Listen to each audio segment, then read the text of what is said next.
Right. Well, you're trying to steal our views. I'm trying to run a show here, and you're like, oh, why don't you do your show on my channel? No. Wait. Holy fuck. Unbelievable. This is your Indian friend, so you do that. Honestly, honest to God. Anyway, is this thing even right? Let's just watch the intro. Britain is one of the greatest countries in the history of the world. You are the country of Shakespeare, the steam engine. You defeated Napoleon. You destroyed the slave trade. My country, America, became great as it is because of what we inherited from you, from Britain.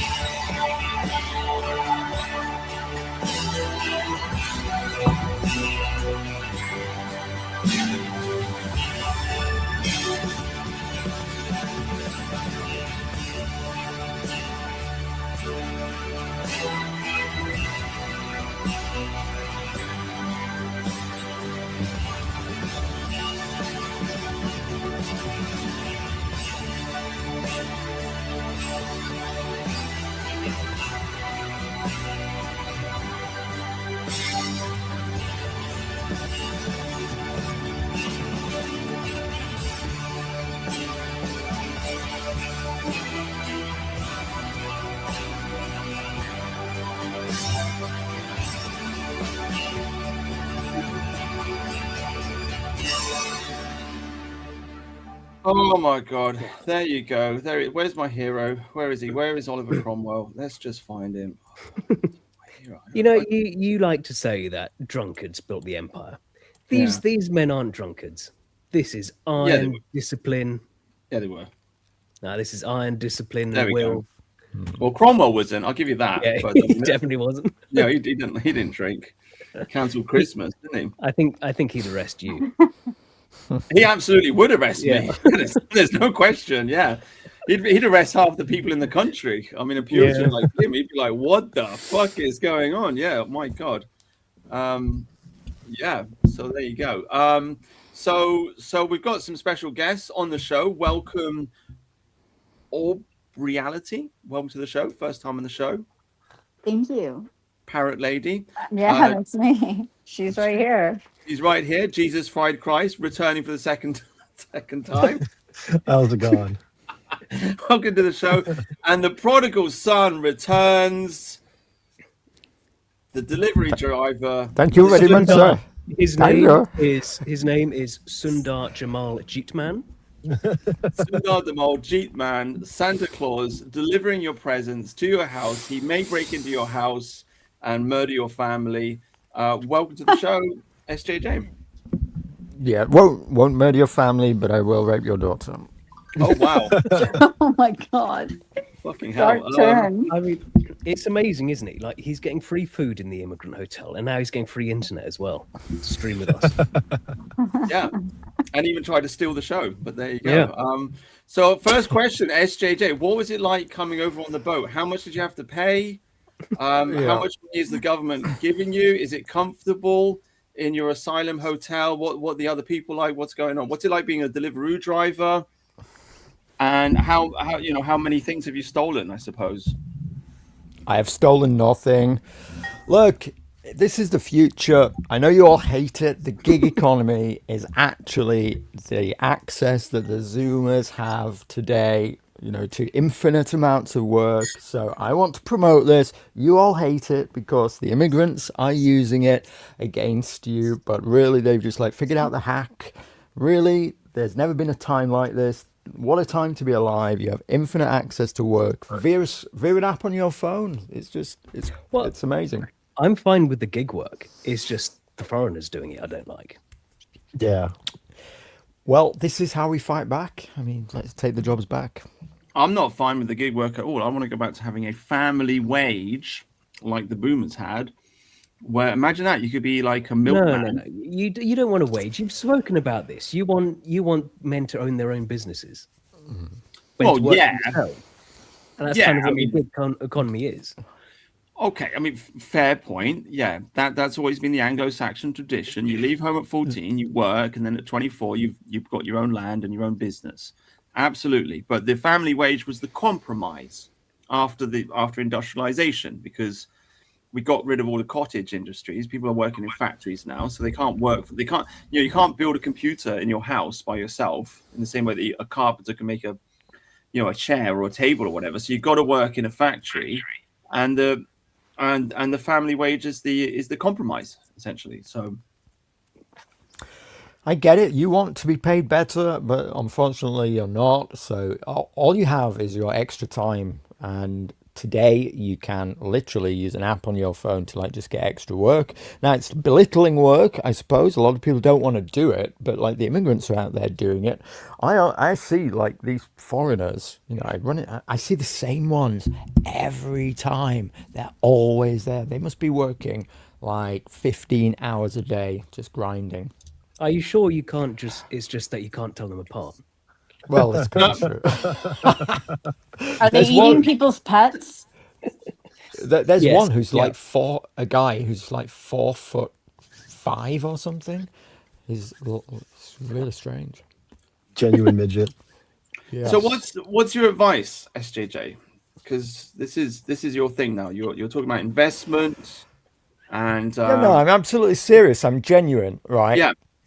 I'm genuine that I feel like I've hacked reality a little better because I've put my mind towards grinding for a few years. Literally, the plan is like veer an app on my phone. I've got a normie job during the day, and then I used to just come home and be bored.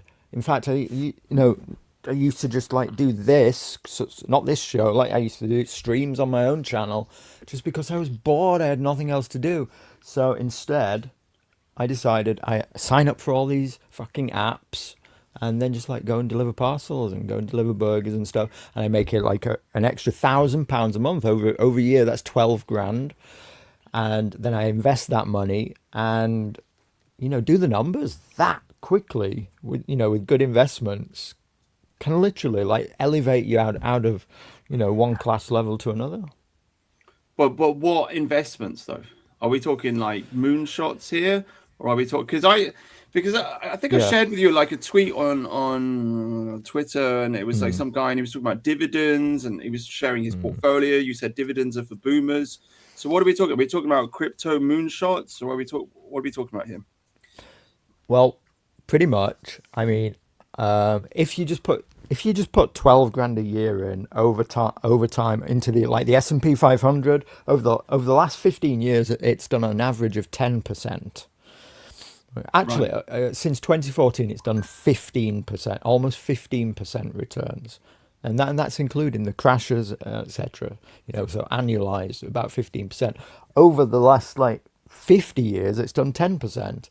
So that's not a bad return in itself. But yeah, to answer your question specifically, I'm going for moonshots. I'm looking for small companies that are around about $1 billion market cap already. They're pre-profit. They're showing signs of, this is like the perfect period. It's like the Goldilocks period to invest in, where a company is pre-profit. They're like around $1 billion market cap, and many companies have a potential to like 10x within that period. To make your market cap from 1 billion to 10 billion is fairly easy. Like Rocket Lab did it within 8 months or something.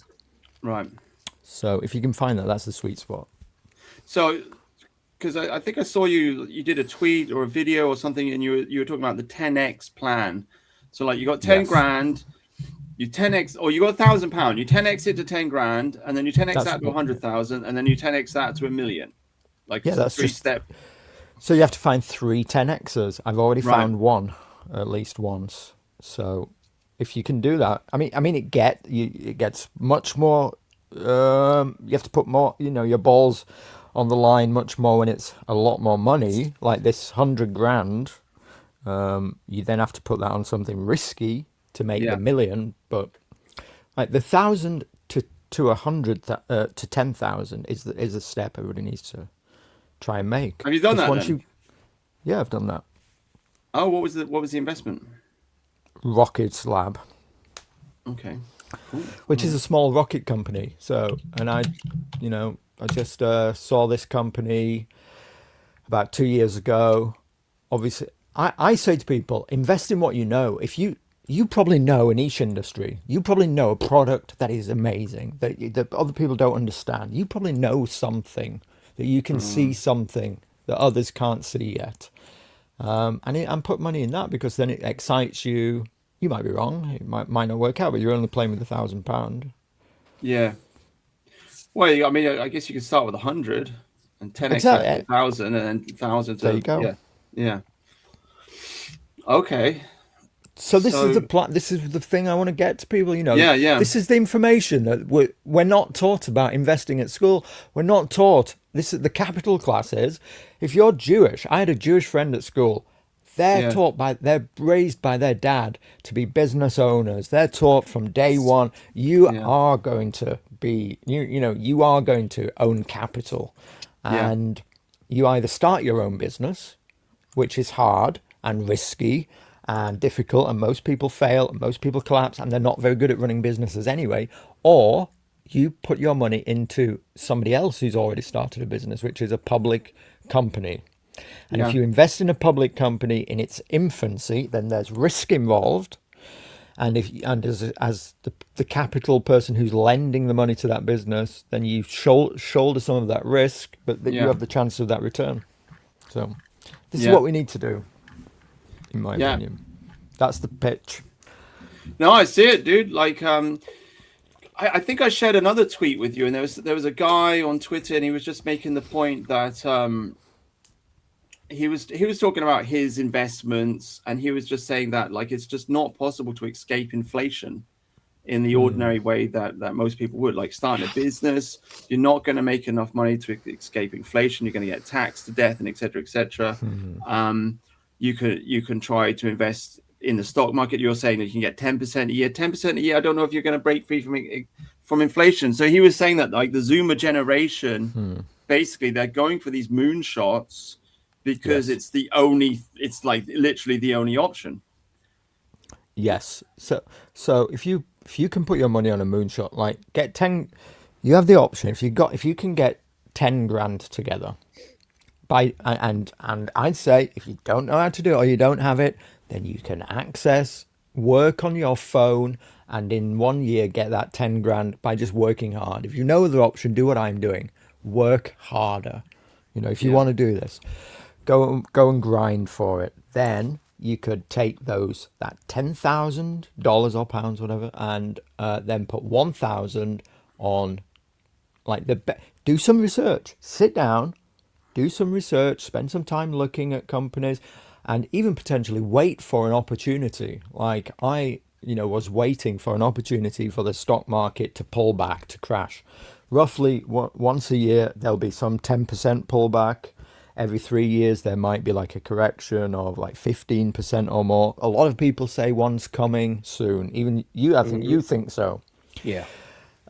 If that's what you think, get some money ready. Wait for that opportunity because, stocks go on sale, particularly these types of companies like a Rocket Lab. If the stock market corrects, if the S&P 500 corrects 10%, Rocket Lab will go down 50%. And that's like the time to be poised, be ready to jump in, get your £1,000, and then put it in when you see that like fear and blood is running in the market and everybody's panicking. Jump in then because it's going to go back up eventually. Otherwise, it's all over anyway. Yeah, I'm kind of waiting for that, and I do think there will be a big crash. And I can also see, I know you sort of had doubts, but I also see, this would be an easy way for them to completely destroy Donald Trump and any of his successors. Because if there is a big economic crash in the coming couple of years, that's him finished. That's midterm years. Midterm years are almost always negative on the stock market. Because there's uncertainty. Uncertainty in the market makes investors nervous. That's correct. Yeah. But I can see them and it's powerful interest. Yeah, I can see powerful interest pushing just to punish Trump. Oh yeah, for sure. There's a lot of uncertainty right now coming up. Yeah. Definitely, 100%. There's potential. There's potentially going to be another U.S. government shutdown in January, maybe. There's uncertainty with the legality of the tariffs. All that could be unwound. The so that particularly could shake the market more than anything. There's all kinds of things. The midterms coming up. If Trump loses the midterms, they're going to impeach him, so he has to win them. So all these things do signal that there's that I mean, you're seeing a bunch of the same patterns we saw before 2008, like the Chinese buying lots of gold, the housing foreclosure, like people Googling about dealing with housing foreclosures. That's up to where it was then. All these sort of signs seem I to think be the car one really got me because people are I don't know if the word is foreclosing, but they're cancelling their car contracts, and it's been pointed out this is a very clear sign of recession because that will always be the last thing to go because you need your car to get to work. Yeah, I mean, I've been there. I had to do that. We had to do that once, and yeah, it's rough. It's really rough when you sort of lose that access. Yeah. Yeah. What do you think, Christmas Claus? What do you think about the idea that every tech bubble has burst since the beginning of time, like railroads, television, mobile phones, obviously the dot-com bubble, etc., etc. I mean, you can go. I mean, ironically enough, you can ask AI, right? You can go and ask Grok, because I did, and he gave me a whole list of tech bubbles, and basically, it's always the same pattern. People realize that there's this new technology. It's going to be great. It's going to change things. People are going to make a lot of money out of it. And so there's a huge investment. A lot of infrastructure gets built, but a bubble is created, and then the bubble bursts, and a lot of people lose their money. And then one or two people seem to survive, and they become the dominant players in the industry. And then the thing moves on. So, I mean, it would be surprising if the AI tech bubble didn't burst, to be honest with you. And this is not me poo-hooing AI. I think AI is here to stay. It's very useful. I use AI all the time. Probably everybody listening to this and watching this uses AI. It's not going to disappear. But there does be, I mean, every tech bubble in history has always burst. So it would be surprising if this one doesn't. No, certainly it's what I would say is it's bubblicious. So you have lots of companies on the fringes. Like you have shit companies like I don't know, Big Bear AI or whatever. Big Bear AI. Yeah, all kinds of companies. Is that a real thing? That sounds gay. Is that gay AI? Is that a real thing? That's a real thing. Oh wow. That's a You have all kinds of companies. You have quantum stocks now. You have all kinds of things who are like suddenly using the early stages of the technology to spin up a company and do like their own version of a moonshot. To try and be one of the players. So I think you're 100% correct that this is called froth in the market, like froth on water. It's bubblicious, and lots of these companies will fail and fall back. But the question are the main players going to fail? I'm hoping so. I'm hoping because I never had any problem with AI. Like how it is now, like it's an advanced search function, the image stuff. I don't care about that. But it's becoming demonic, it seems, in the way it's just so all-consuming of everything, right? Like you've seen the slop is painful. Yeah. No. But you've seen like the RAM increase in the prices of RAM, right?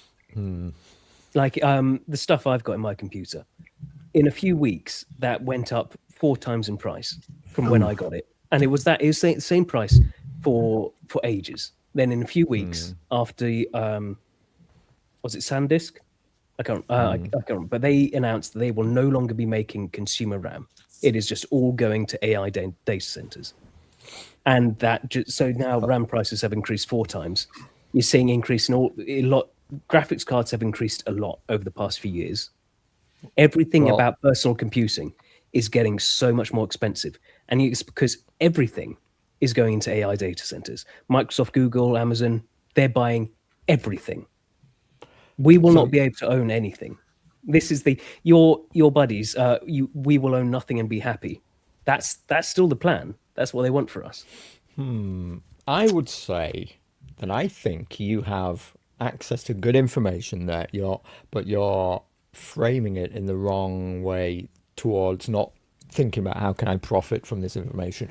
You're using the typical dissident right frame of being worried and therefore thinking you're going to sit this one out. What I would do is use that information and say, you're noticing that chips are in massive demand. What does this tell you? This tells you that the demand is real. These chips, I think, where the demand is, it never stops, right? That's the problem. You're seeing like the plans for these data centers taking up, they're just sprawling over acres and acres, taking up more power than entire cities. Yeah. This and it's gonna. I'm seeing the problem of you've got the tech bros who are so divorced from reality they don't realize you can't just copy and paste silicon, and then you've got the finance bros who are just used to printing money, so everything is completely fake, and now they're running up into reality where their plans there's not enough stuff for all the plans that this AI bubble is built on, and even if there was, it never ends, does it? There will never be enough data centers for the god of AI. Will there? Like it's say it's like bicycles. There is anything like this, like for it'll be a decade's build out.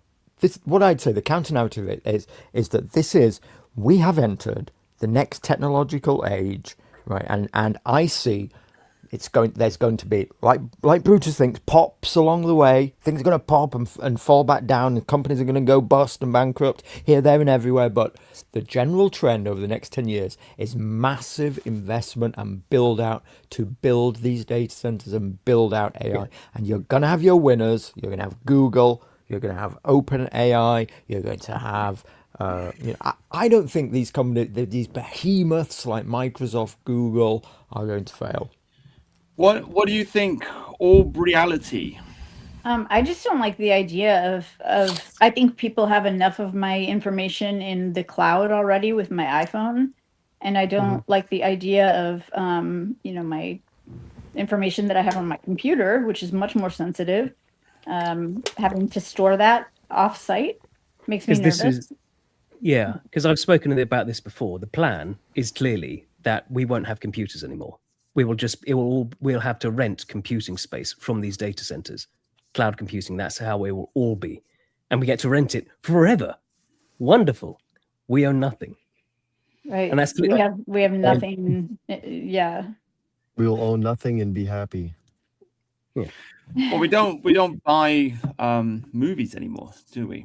And they're starting to introduce renting into video games.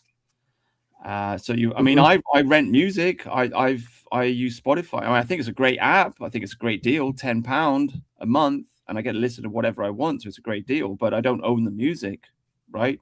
And as soon as I stop paying, I lose the music.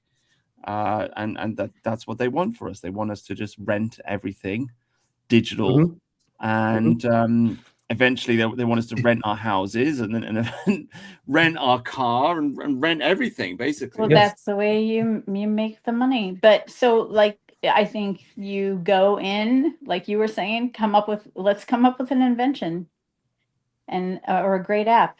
Go in while the market's good and then get out before the bubble pops.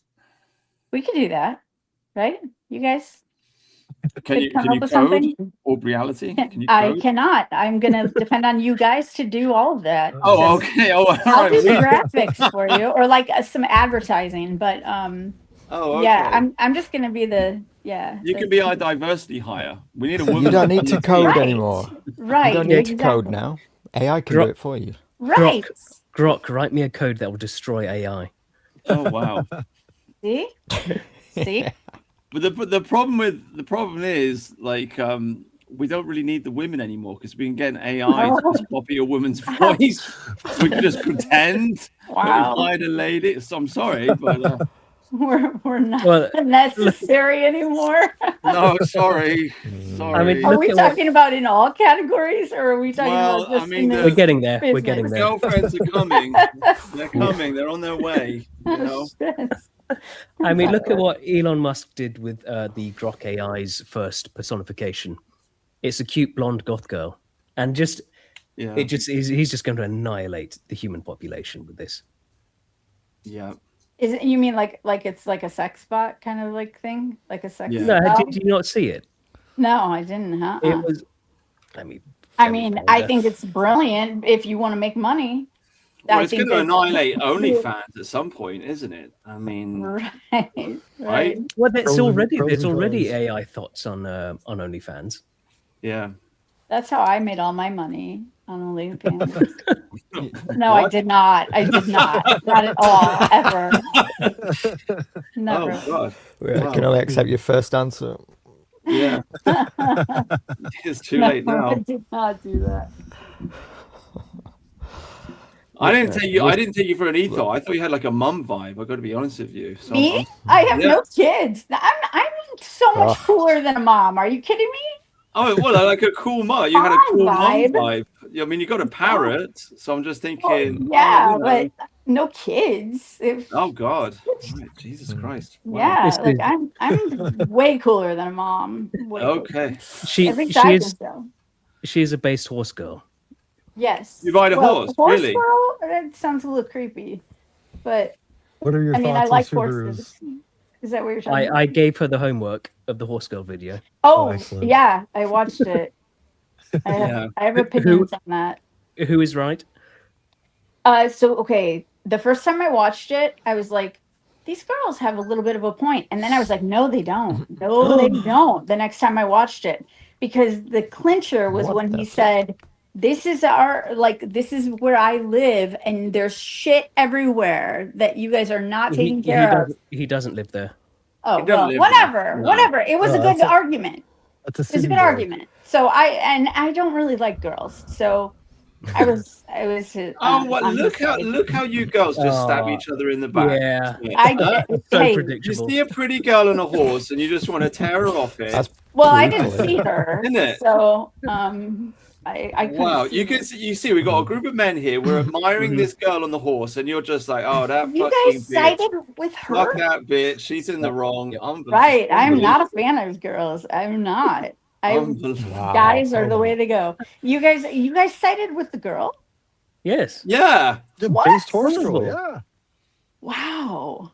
I mean, like when he's going to get his mates to come beat her up. I know. He Yeah. was kind of a tool, but I just thought that yeah. She wasn't blocking the road for the Do you all know what we're talking? Do you know what we're talking about, SJJ? Am I gonna have to dig the video Yes. up? No, I've seen the video, but Oh, okay. some people might not have. Shall we watch it again? Shall I dig it up? Because we talk about it every week now. It's become like How much do you guys have to say about this? That you Well, talk about it every week. It winds up Mercian. it winds up It's us. so Oh, yeah. funny. Now, Sundar, who do you Yes. think is right? The delivery driver from Deliveroo or the base horse girl? Well, I mean, I can't ever, conscience a little dickhead shouting at women. So I mean, it's just unmanly. You just can't go there. So Yeah. and There I we go. encounter horse riders. They're predominantly female. I don't think I've ever seen a male horse rider while I've been out delivering. No, I haven't. They're predominantly female. I mean, we all know why women like horses, right? Well, what's the reason? Because they're cute?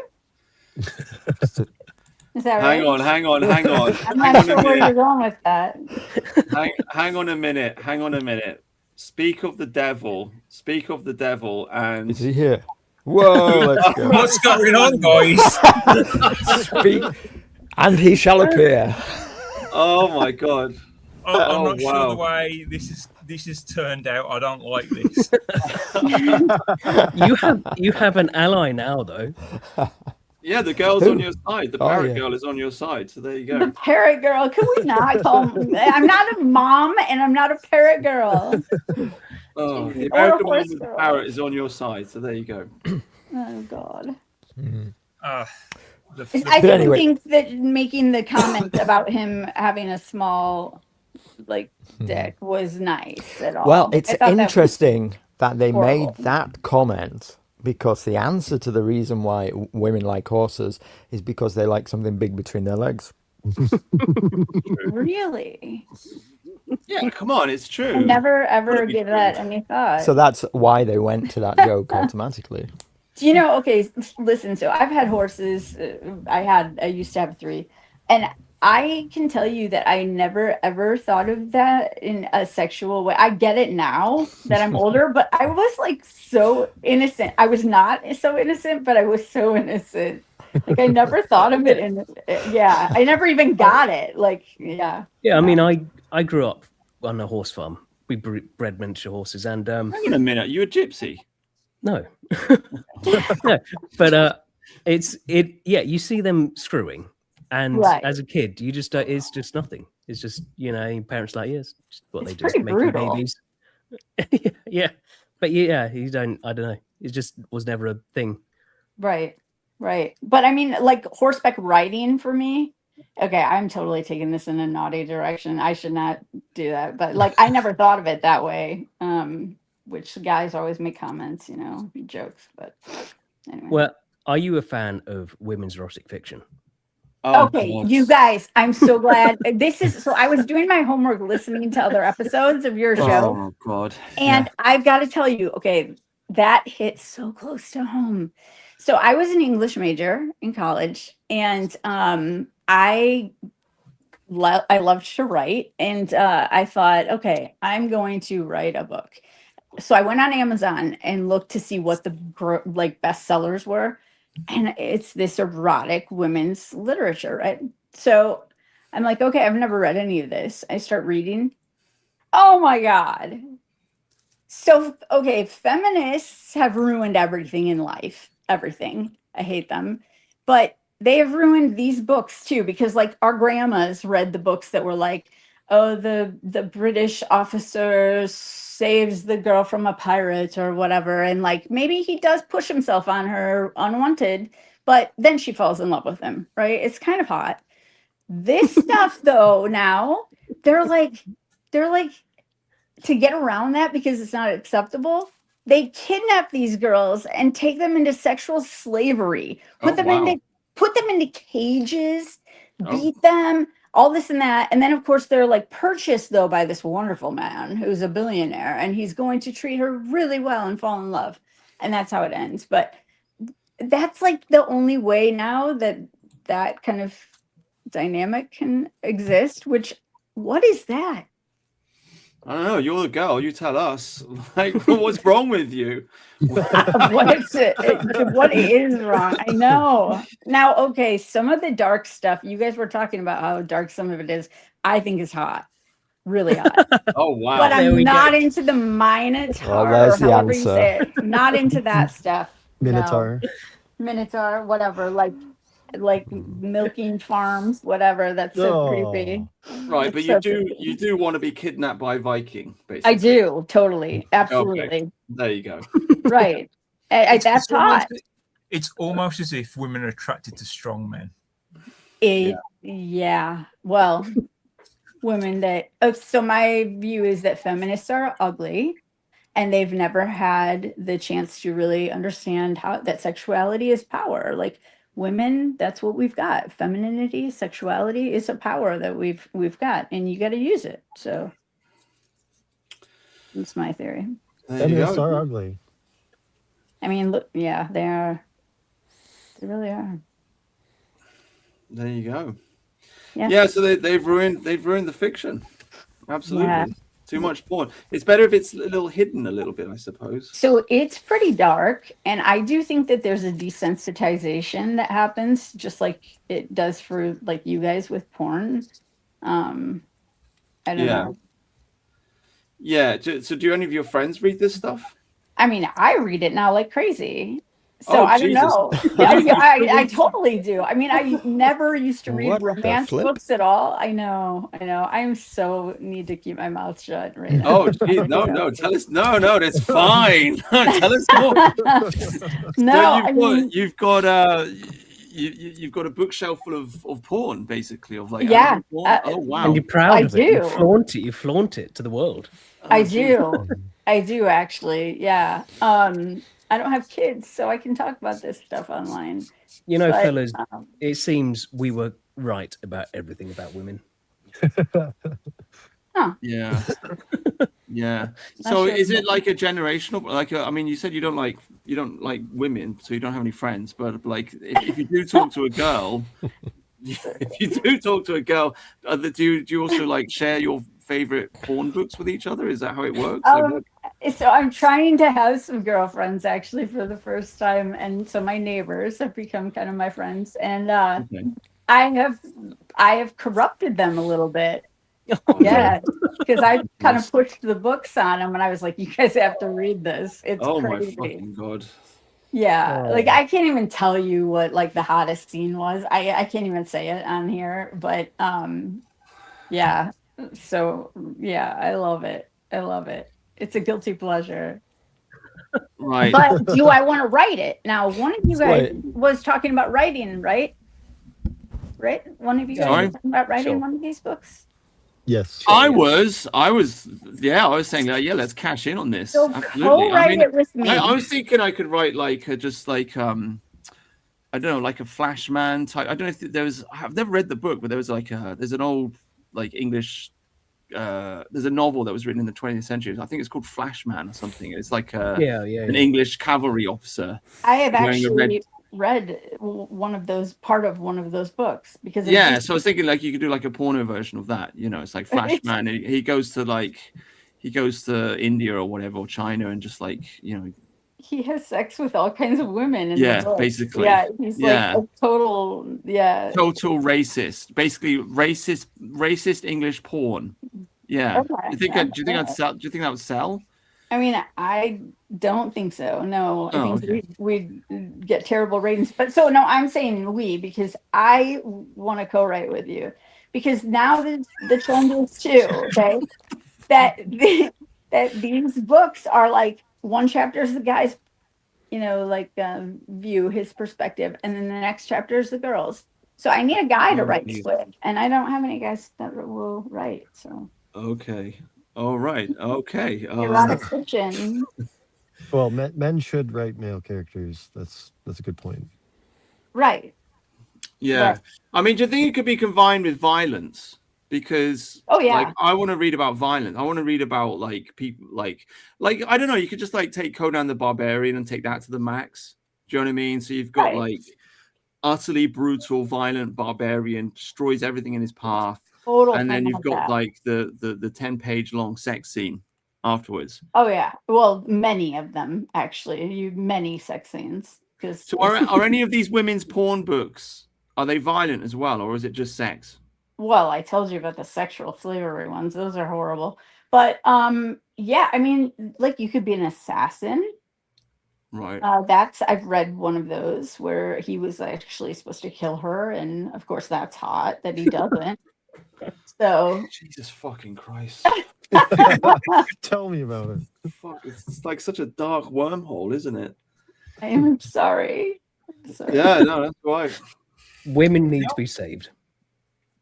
I've met a lot of women, and I've met at least two. That's a lot, and that can get very freaky from time to time. Let me tell you. So, yeah. I think that women really do want, we're taught that we don't need the strong male and all that. And I think that's awful. And I think we need to get back to traditional roles. And I think that, strong men are much more attractive. And, there's a reason that that you guys have the traits. I had lunch with my dad today, and he was in the Navy, and he was talking about, being in the military, and like you guys are built to do different things than we are. Yeah. Right. And so why are we trying to take away the traits of the sexes that have existed for thousands of years? Right. Well, what I'm sharing here, this is Elon Musk's attempt to completely destroy any chance of men and women interacting, because he's created Valentine, which is his AI companion. Oh boy. And can you see him? You can make him take his shirt off and stuff. He's based on the 50 Shades of Grey guy. So he's just going to be completely annihilating all these women. He flirts with you. He's a little flirty. Okay, so if I could have a Jamie Fraser from Outlander, I'd be so happy. I mean, I'd live in the house with him forever. You With can, a fake Jamie Fraser. I you would. see, you can have yourself. He can hug you. Oh, Well, isn't that nice? or other things, probably, but maybe. Maybe. Uh, I mean, like have good conversations and write books. So yeah, women will just be talking to this AI man. I mean, men are doing it as well with Annie, the goth girl. Well, And I mean, seeing as women are stimulated by the mind more than images, you know, Right. AI could stimulate their minds if all the taboos are broken, Oh, right? I mean, I the heard- AI could just write endless porn. So I tried it. Just for an experiment, not because I really wanted to, but and I tried to see how dark I could get this guy to go. And oh my God, like it was bad. It was really bad. So yeah, I could see women, you know, if they don't meet men that they Do you think your porn addiction? Do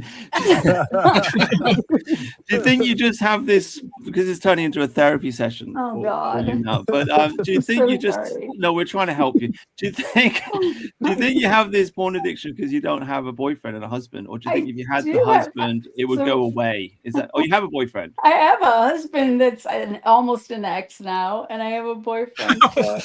Oh, jeez. Oh, right. God. We've been okay. God, I'm seeing this is almost sounding like the story of one of these novels. Why am Yeah. I I've got a talking husband about- who's almost an ex now. Well, he is. We've been separated for 2 years. I mean, so it essentially, like, yeah. What was wrong with him then? Oh God, he's a great guy, but Jesus fucking Christ. he got back from Afghanistan and was just not the same. And Right. so it's it's sad, but we're still friends, and he's a great guy. And What's wrong with him? Is it just he's fucked up in the head? He's got PTSD or something? he became very violent with me, and I'm not into that at all. Well, it kind of sounds like you are. Well, just wanna I read mean, it. okay, Sounds in like certain all ways, women are. maybe, but in other ways, not so much.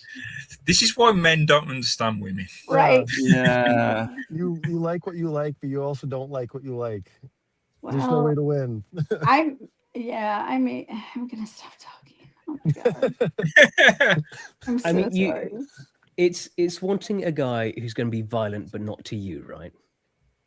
Well, I don't even think that I'm Like a man attracted who to could- necessarily a guy that's violent, but like I want a guy that's going to be dominant for sure.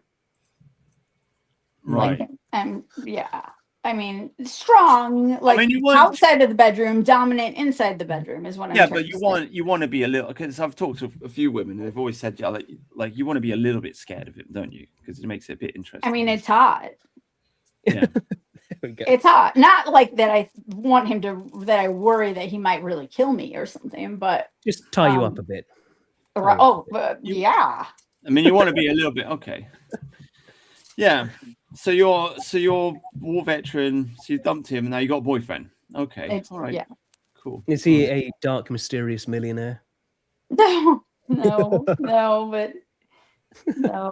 but he's a good guy. He's a good guy. The millionaire thing is a very key part of erotic fiction. Yeah. Well, now Even it's the Minotaur was billionaire. rich. Well, money is power, right? So It's billionaire now, though, you guys. They're not even writing about millionaires anymore. So, inflation. Yeah. right? Yeah. So you got go on.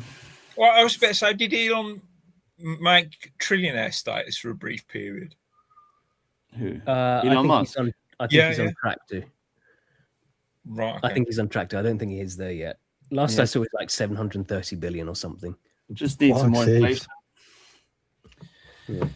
So your boyfriend didn't cure you of your. I'm sorry, I'm just fixated on your porn addiction now. I just like. God. I want to know more. I want to know. He didn't cure you of your porn addiction. Does he know about your porn addiction? Have you shared? You read it to him? Have you shared it with him? He's absolutely all about me continuing with that. Yeah. Oh wow. Do you make him act out the scenes? No, I don't. He would not do that. You no. don't have to answer these questions. You know? He would not do that. No, I've never even tried that. No, but you can create your own. So Yeah. Okay, cool. Well, we wish you oh the my best of God. luck, Parrot Girl. We wish you the best of luck. So I hope sorry. I hope he's the one. I hope he's the one for you, and I hope it all works out. And yeah, you make some Thank you. babies. I'll stop interrogating you now. 'Cause it's a bit- We could write a book though, if maybe we can talk later about that. Maybe. Okay. Yeah. Maybe. What are you sharing with us, Mercian? I'm just playing videos. Yeah. For no How do you particular do? reason. How do you do this magic? Like what Get good scrub. what is this wizardry that you do? Oh my Is that a I know. Subaru? Look at the way that Subaru can just pull a lorry out. There's ice and snow. Painting Oh. things. Is What this that, like Russia? Russia? Yeah.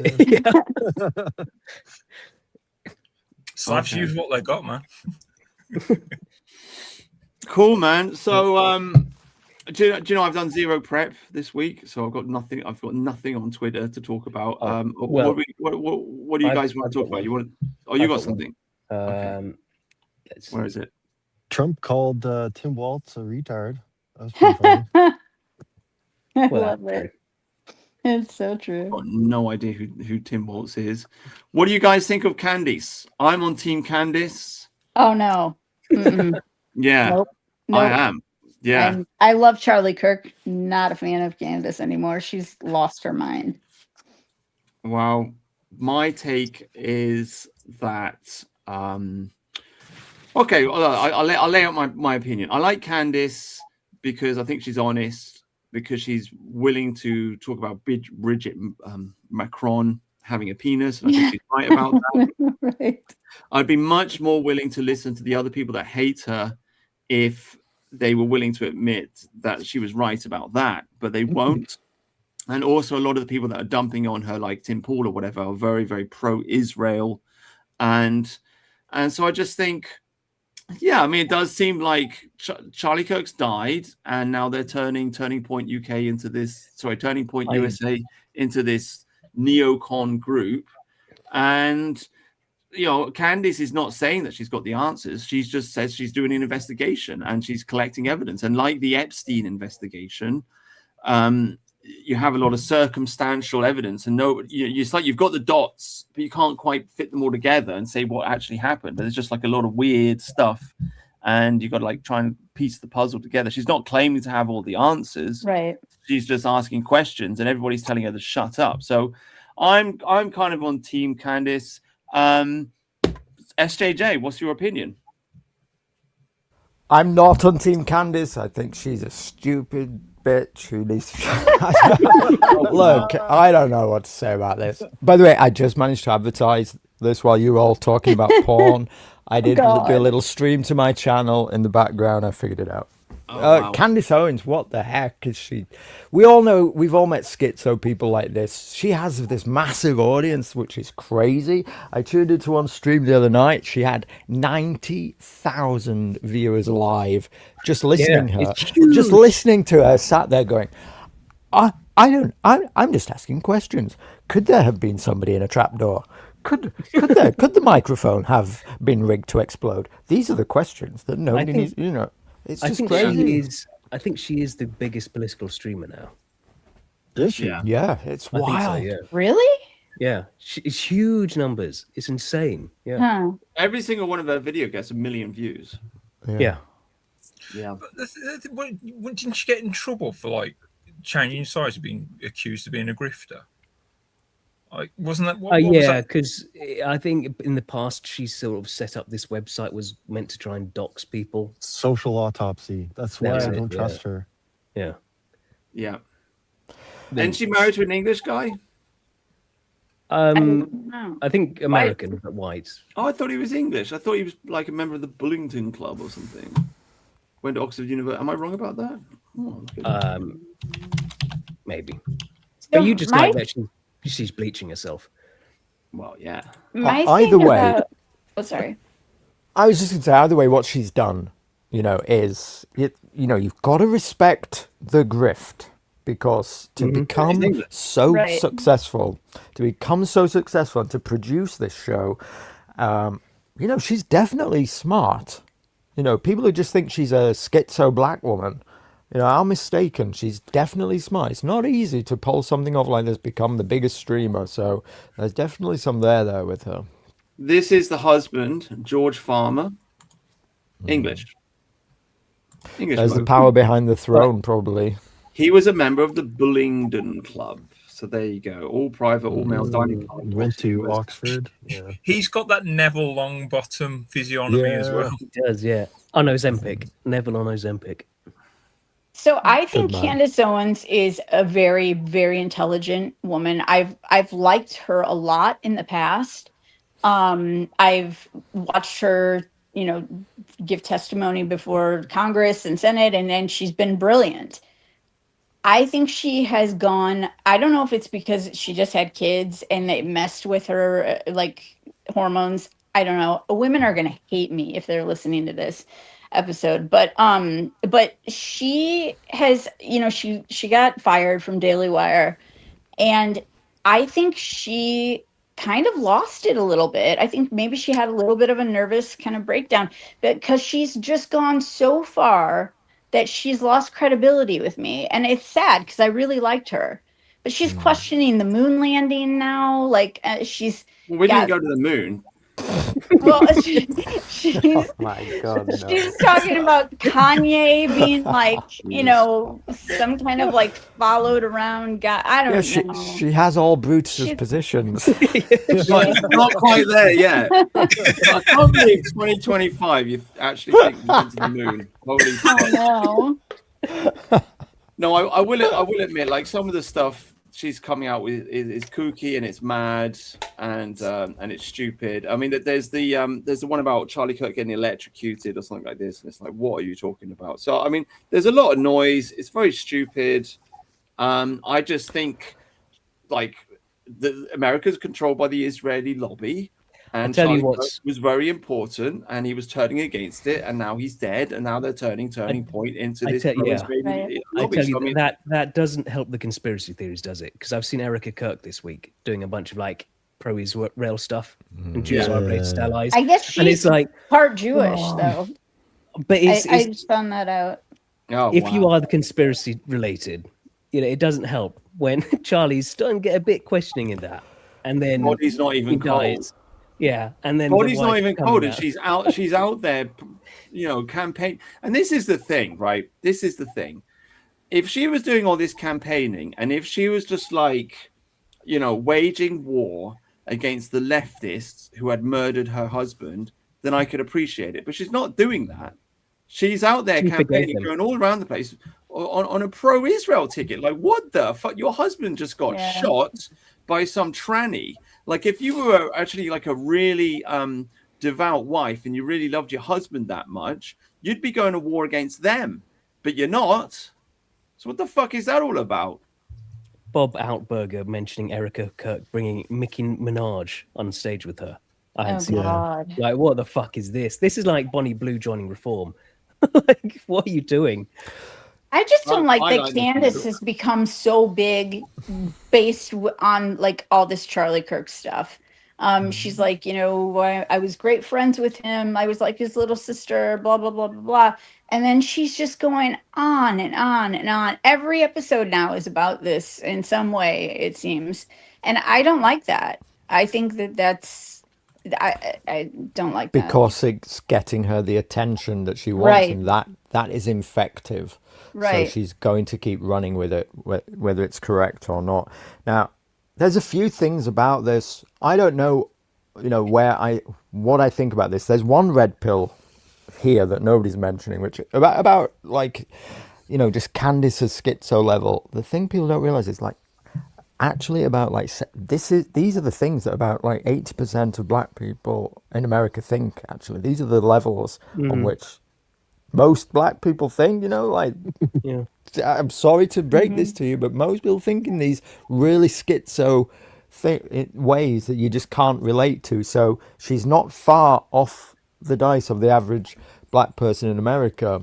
The other thing is, like you said, she's not going out there attacking, you know, the tranny who shot her husband, and so Yeah. is it? I was going to say Candice is stopping her the narrative being about this. So is Candice controlled opposition to stop this narrative? I mean, I can see that's a possibility too. If I was trying to, if I was trying to run an op, I can imagine it. You want the opposition to the Israeli lobby to be a crazy black woman. That would help you, wouldn't it? If you were into that sort of conspiracy stuff, I can see that being I can see Candice being like part of that. But wait, immediately so you mean that she's helping Erica? No. Right? She's helping the Israel side of things by being false opposition and making like opposition to the Israeli sort of lobby. She's stopping. Candice is preventing a hardcore right-wing reaction against the left by throwing all of this shit in there. Now everybody's asking, did Israel do it? Did Charlie's own security team do it? Who did it? Everything except it was a radical left-wing attack on a conservative speaker. Right. Another transvestite, like lover, whatever, like somebody in that community, and I think that his furry lover, whatever, had absolute knowledge of this. So did his Discord group. And this is a trend. It's not like that's not something we're seeing with school shootings left and right now. So yeah. It's also the case that if he was set up, if it was all set up with this tranny guy, they'd kill him, right? Like they did with Thomas Crooks and Trump, with the snipers, making sure they waited until he'd taken a shot at Trump first. They had him all lined up. Now, wait, we don't know what he's going to do with that gun yet. Just give him let's be careful. But they let the tranny guy get away with Charlie Kirk. He hasn't said he's a patsy either. Exactly. He was in court smiling. Hockey. Yeah. This isn't. Yeah, when it's. I mean, the same with the JFK stuff and Lee Harvey Oswald. They made sure the Jewish guy killed him. So, yeah. If you're in court with the cams on you, you'd scream, "I didn't do it." Yeah. Right, and his parents would be fighting for that, and they're not. I mean, they're devastated because they saw the decline and change of their son, and going in this direction. So yeah, but Israel could have just hired a tranny to do the job. Sorry, go on. Jesus fried Christ. Go on, mate. Say something. Never mind. But if Israel did do it, they'd kill him. That's how you do it. If you hire someone like this, who isn't like one of your guys, they kill you. They just let him out of jail or something. No, they kill you. So there's no risk of him talking. Always. And wouldn't it have been done better too? Oh well, I mean, it was done well. I mean, it was effective. I know, yes, but he was kind of clumsy about it afterwards. Or what they do is he goes to jail and then he gets murdered in jail, but he's not actually murdered in jail. He gets set free and then he sits on a beach in Tel Aviv for the rest of his life. I mean, they got to be a bit more sophisticated about these things these days, haven't they? They can't just do the Lee Harvey Oswald thing again. No, they got to just say like, this is the deal. You've got to go through the system. Right, and it's going to take 4 or 5 years, and then we'll do a fake murder of you, and then we'll get you out of prison. We haven't even had the fake murder yet. Well, I'm just we won't do that straight away. I mean, if I was a Jew and I wanted to organize it, I'd do it in a more sophisticated way like that, so it's more believable. I'm just saying. Tarium's right. You don't let it go to trial because things can come out. Right. It's risky. Just kill them. Well, it's too obvious if you just kill them afterwards, isn't it? Just keep killing them one after the other. Yeah. I have trouble too with Candice being so like Palestine is so wonderful. And nobody wants the Palestinians anywhere in any of their countries. Yep. And so I don't know. I just feel like she's kind of a little crazy. I think she was very traumatized by the getting fired by the Daily Wire. It was unexpected. And I think that kind of sent her into a tailspin. Right. Can we just do a litmus test here? Because I'm a little bit unsure about what do you guys think about 9/11? Was it an inside job or not? When I say an inside job, was it a controlled demolition? And when I say that, what I'm saying is the planes did not make the buildings fall down. It was plastic explosives, right? What do you think, Tharium? Yeah, yay or nay? Oh, Oh my god! Like, is this even I a don't know. question in 2025? I think it's very possible that there was knowledge about this ahead of time agree. within the government. Some I sort of can't knowledge. That's such a believe safe answer. this is what I'm talking Yeah. about here. Look, I grew up with the truth movement, and now here I am. I'm talking to a younger generation. You guys can't even figure out that 9/11 was plastic explosives. Like, what is I tell you help what, me out here? is it Building 7? Thermite? Is that, Why are you coming to me for the help? Exactly, Brutus.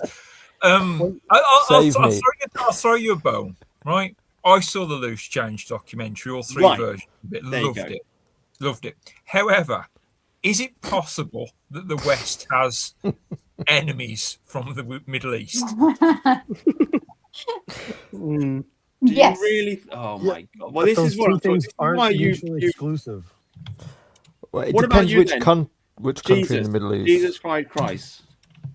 So, yes, the West has enemies in the Middle East, but also it's possible that the intelligence agencies absolutely knew about this, and they not only let it happen, but probably facilitated it. Okay, but why did the building fall down? Did it fall down because the plane hit it, or did it fall down because tell of you what. explosions? Which one is it? maybe the planes. So- But I'll tell you, And Building let him 7. answer. Sorry. Yeah, and with Tarim on this Building there's- 7. There's footage of molten metal dripping out of the towers. Right. Does that come from like the heat generated from jet fuel and a building fire? Molten. I really Yeah. don't. Yeah, dripping. And do you guys remember how once the towers fell, there's molten metal, molten fucking steel underneath at the base that caused it I mean, caused the yeah. cleanup to take weeks and weeks. You guys remember that, could- right? Like, Yeah. I could see the heat causing a structural weakness, right? But actually melting it is not that hot. But Building 7, like I said, Building 7 is really weird. That's never because happened that building anytime, fell down anywhere because of a fire caused by. on the yeah. roof. Yeah, Yeah. that's never happened anywhere before. I do have questions, like how come the towers fell down like a controlled explosion? Why Exactly. didn't the tops just fall controlled off? demolition. I think it's because of where they were hit. I totally disagree with all of you, I guess. Well, I don't know how I feel about it because Yeah. I mean, 9/11's weird. Yeah. On every level, it's just weird. They were built to withstand an impact from a 737. Look at this. There's Yeah. already been airplanes that have hit towers before. Like, there's already history of this. The architects, true. engineers, they planned this. They always plan for the worst case scenario. So do There you is- guys think George Bush was in on this? That he had The insider CIA was in knowledge? on- Yeah. I don't believe that for a second. I'm I I'm see. less sure about that, but either way, for sure he was a puppet. Maybe, I but yeah, don't- I I think don't he think, was not involved. I don't think George Bush knew because a Right. lot of governments can operate autocracy, automatically that without any, president and prime minister or be charged. Yeah, it's the deep Get my state. words out. Yeah. Right. Look at this. Look at boop, boop, boop, boop, boop, boop, boop, boop, boop, boop, boop, boop. Like, what It is are these? weird the way they came down. I mean, why didn't you just stop Do. halfway? at least? What are we even talking No, about here? Like, it I just remember. collapses. It just falls to pieces. I remember in the following days in school, I was very young then, and in primary school, and they sort of brought all the kids into like classrooms to just chat to us, make sure like we were okay with stuff, because this was like quite, we hadn't seen anything like this before. And I remember one of the kids saying how weird it was that they all sort of fell down like a stack of cards. Yeah. I don't know. I don't know. Think about Jenga. Think about the game Jenga, right? You take some of those little blocks out, Yeah, but even in Jenga, the tower leans over; it doesn't fall upon itself. And also the top.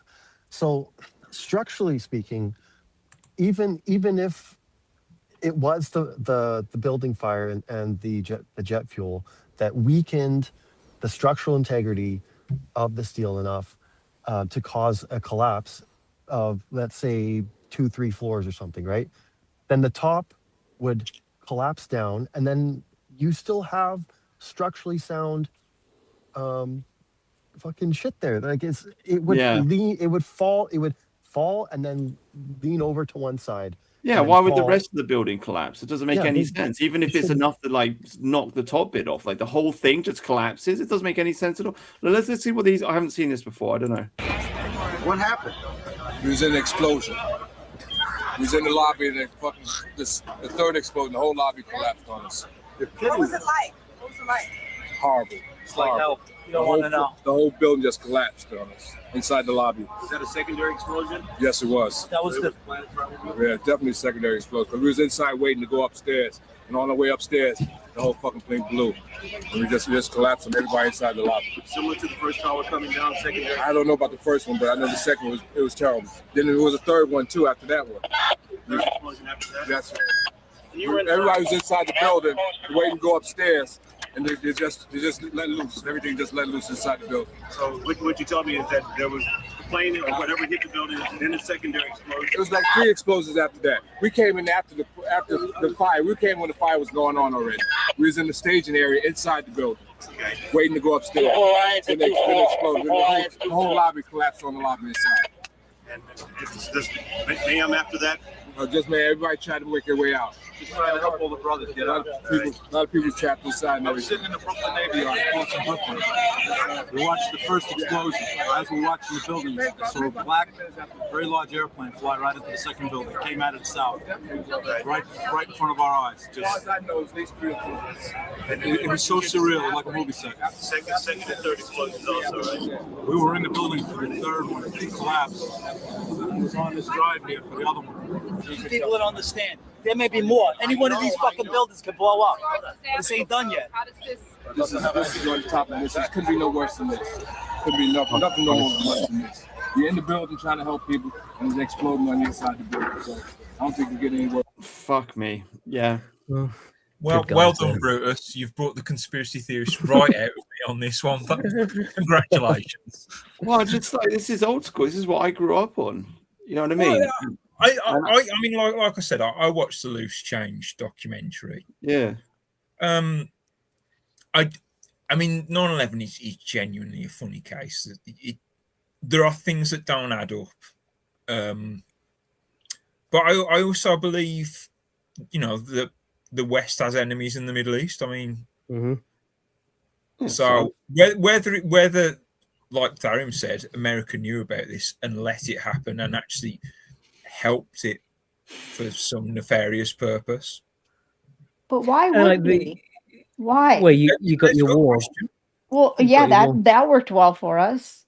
It worked. It made a lot of Israel. It made a lot of people very rich. Certain people. To bring in Also terrorist laws to create the homeland. Homeland Security Act. The Patriot Act. Yeah, Patriot Act. It's the beginning of the 21st century. 9/11 comes down. Bush invade the Middle East, blow it to pieces. Create ISIS. Hitting the Pentagon was also weird because as soon as the first plane hit, country goes into red alert, and under that, any plane that goes within a few miles of the Pentagon gets shot down. Yet somehow this passenger plane gets by. I mean, that shouldn't. It's just. And was it just the focus was elsewhere? There's no wreckage of a plane. Yeah, there's no wreckage. There's no film. I think I need to watch this documentary. What is it called? Loose Change. Loose Change. Okay. Yeah. I'm just saying, my complaint is like I grew up with like this in the background, right? And I got red pilled and all this stuff. And then the alt-right appears in 2016. And I thought, well, this is great. We're talking about race realism. We're talking about the Jewish question. We're talking about cultural Marxism. It's like a whole new thing. We're talking about immigration. It's like a whole new thing. It's a whole new direction. But the alt-right was just like full of people who are just saying, "Oh, you're a conspiracy tard for thinking 9/11's an inside job," and it's like, well, hang on a minute. Like a lot of people put a lot of time and effort into red pilling people on this subject matter, and now there's a younger generation that's come up, and they're just forgotten it all. They've forgotten all like the hard work that we put into explaining all of this stuff. And now here I am in 2025, and you guys are like, "Oh, I don't know if is it an inside job or not." No, it was an inside job. I don't know though, Brutus, and if I don't know, I'll say I don't know. I will say it was very strange. There's nothing straightforward about it, and anyone who says it was straightforward, I don't believe them. But I can't spin a narrative from it until I know exactly what And happened. I don't mean any disrespect at all, like against what I mean, I didn't even know what your beliefs are on this. I just can say that I don't really know much about any of the arguments behind the conspiracy. I'm open-minded to listening to any of it.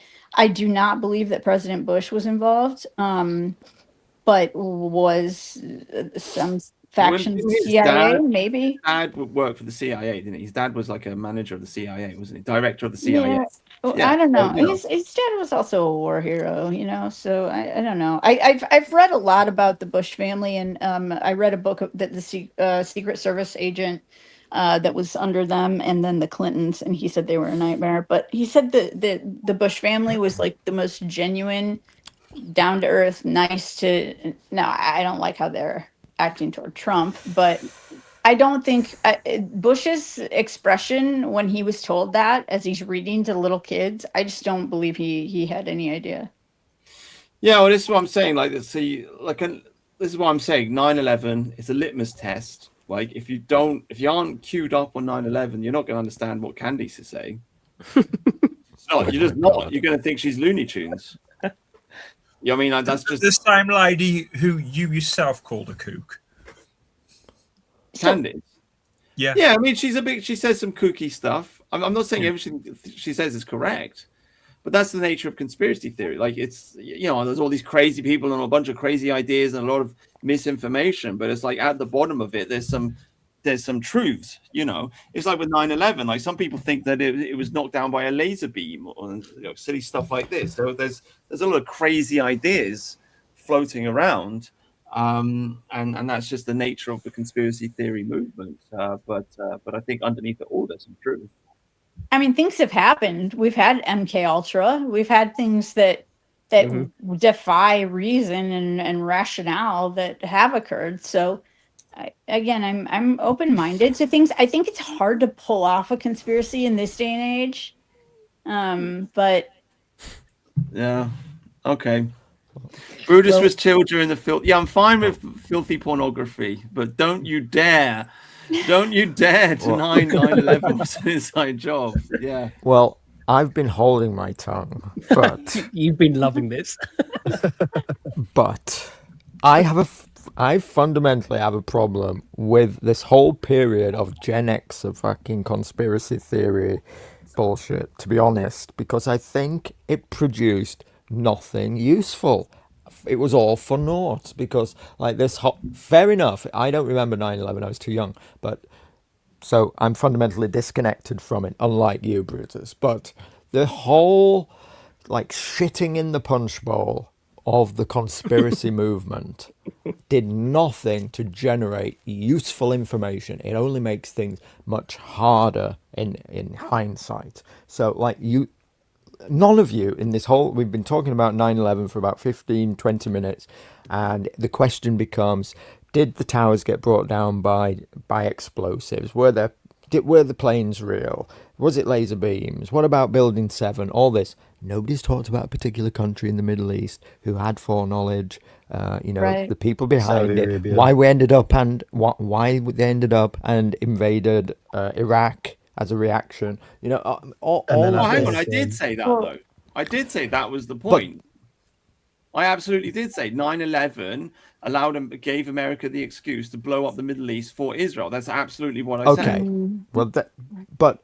Well, in general, okay, I'll give you that. In general, though, that is the point. That is, subsumed by this conspiracy theory nonsense. And there's a guy called Cass Sunstein. I need to make this point. There's a guy called Cass Sunstein, an American thinker, worked for the CIA. Here's a CIA thread for you. I think he worked for the CIA, but anyway, the American government intelligence services who came up with this idea of flooding the online space when they got together when the internet started and realized this space where normies get full access to information is extremely dangerous.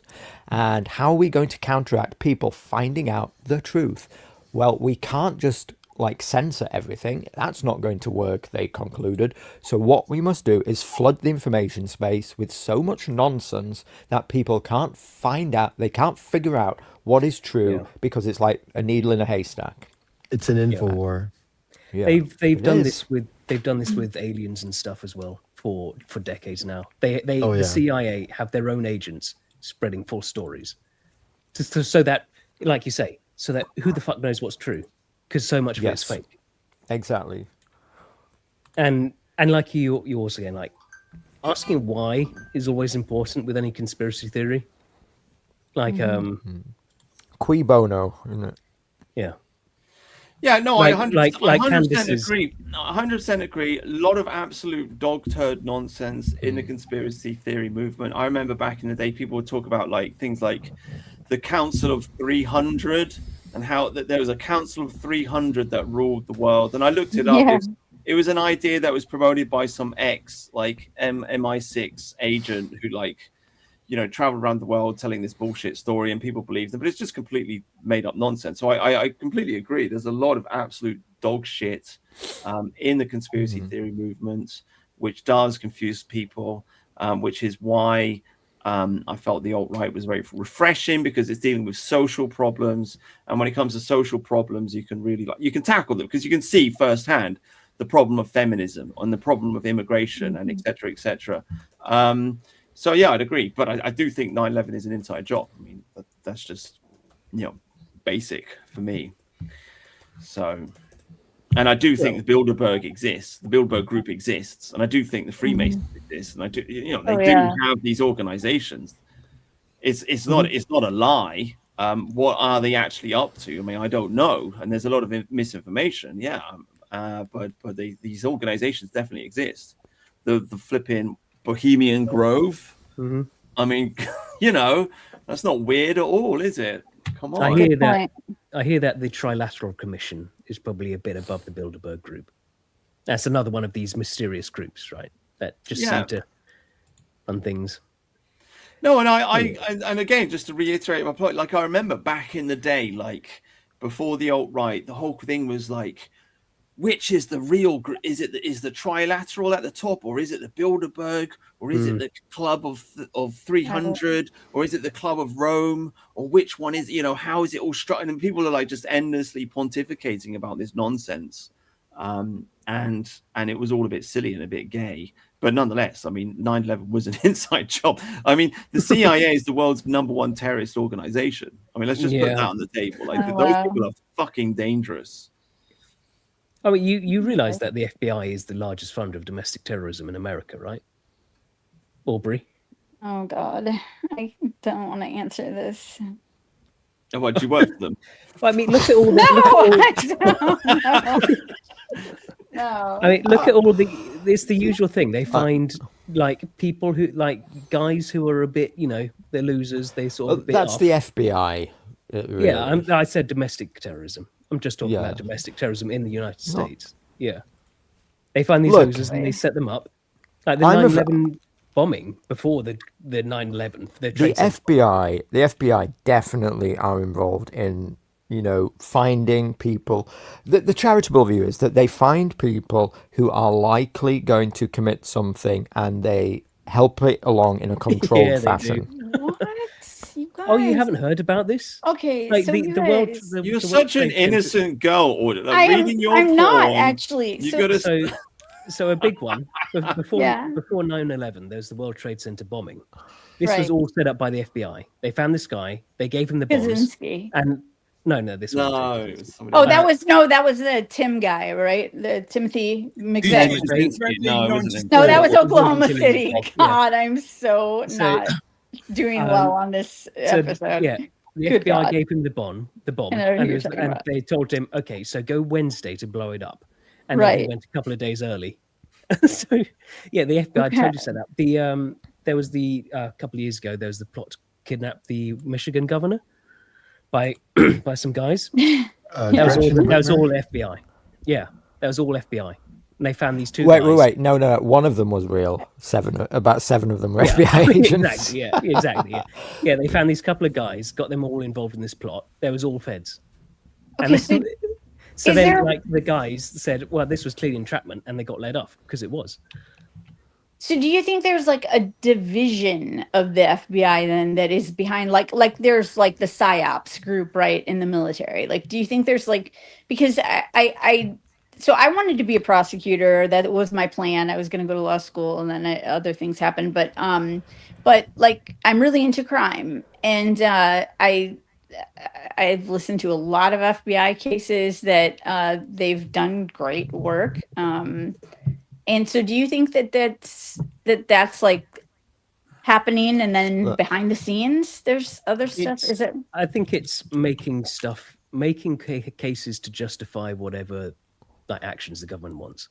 That's the conspiratorial take. Parrot Girl, let me tell you, the charitable version is that, there are people out there who want to commit terrorist acts. The FBI becomes aware of them when they're in their infancy. This is the charitable version reading of what Tharium's saying, right? The FBI gets tips. They find out about these people. They then go in and they facilitate them to the point of which they can get a successful prosecution. Like, yes, helping them along, delivering, helping them get the weapons, but stopping it before the terrorist act is taken out.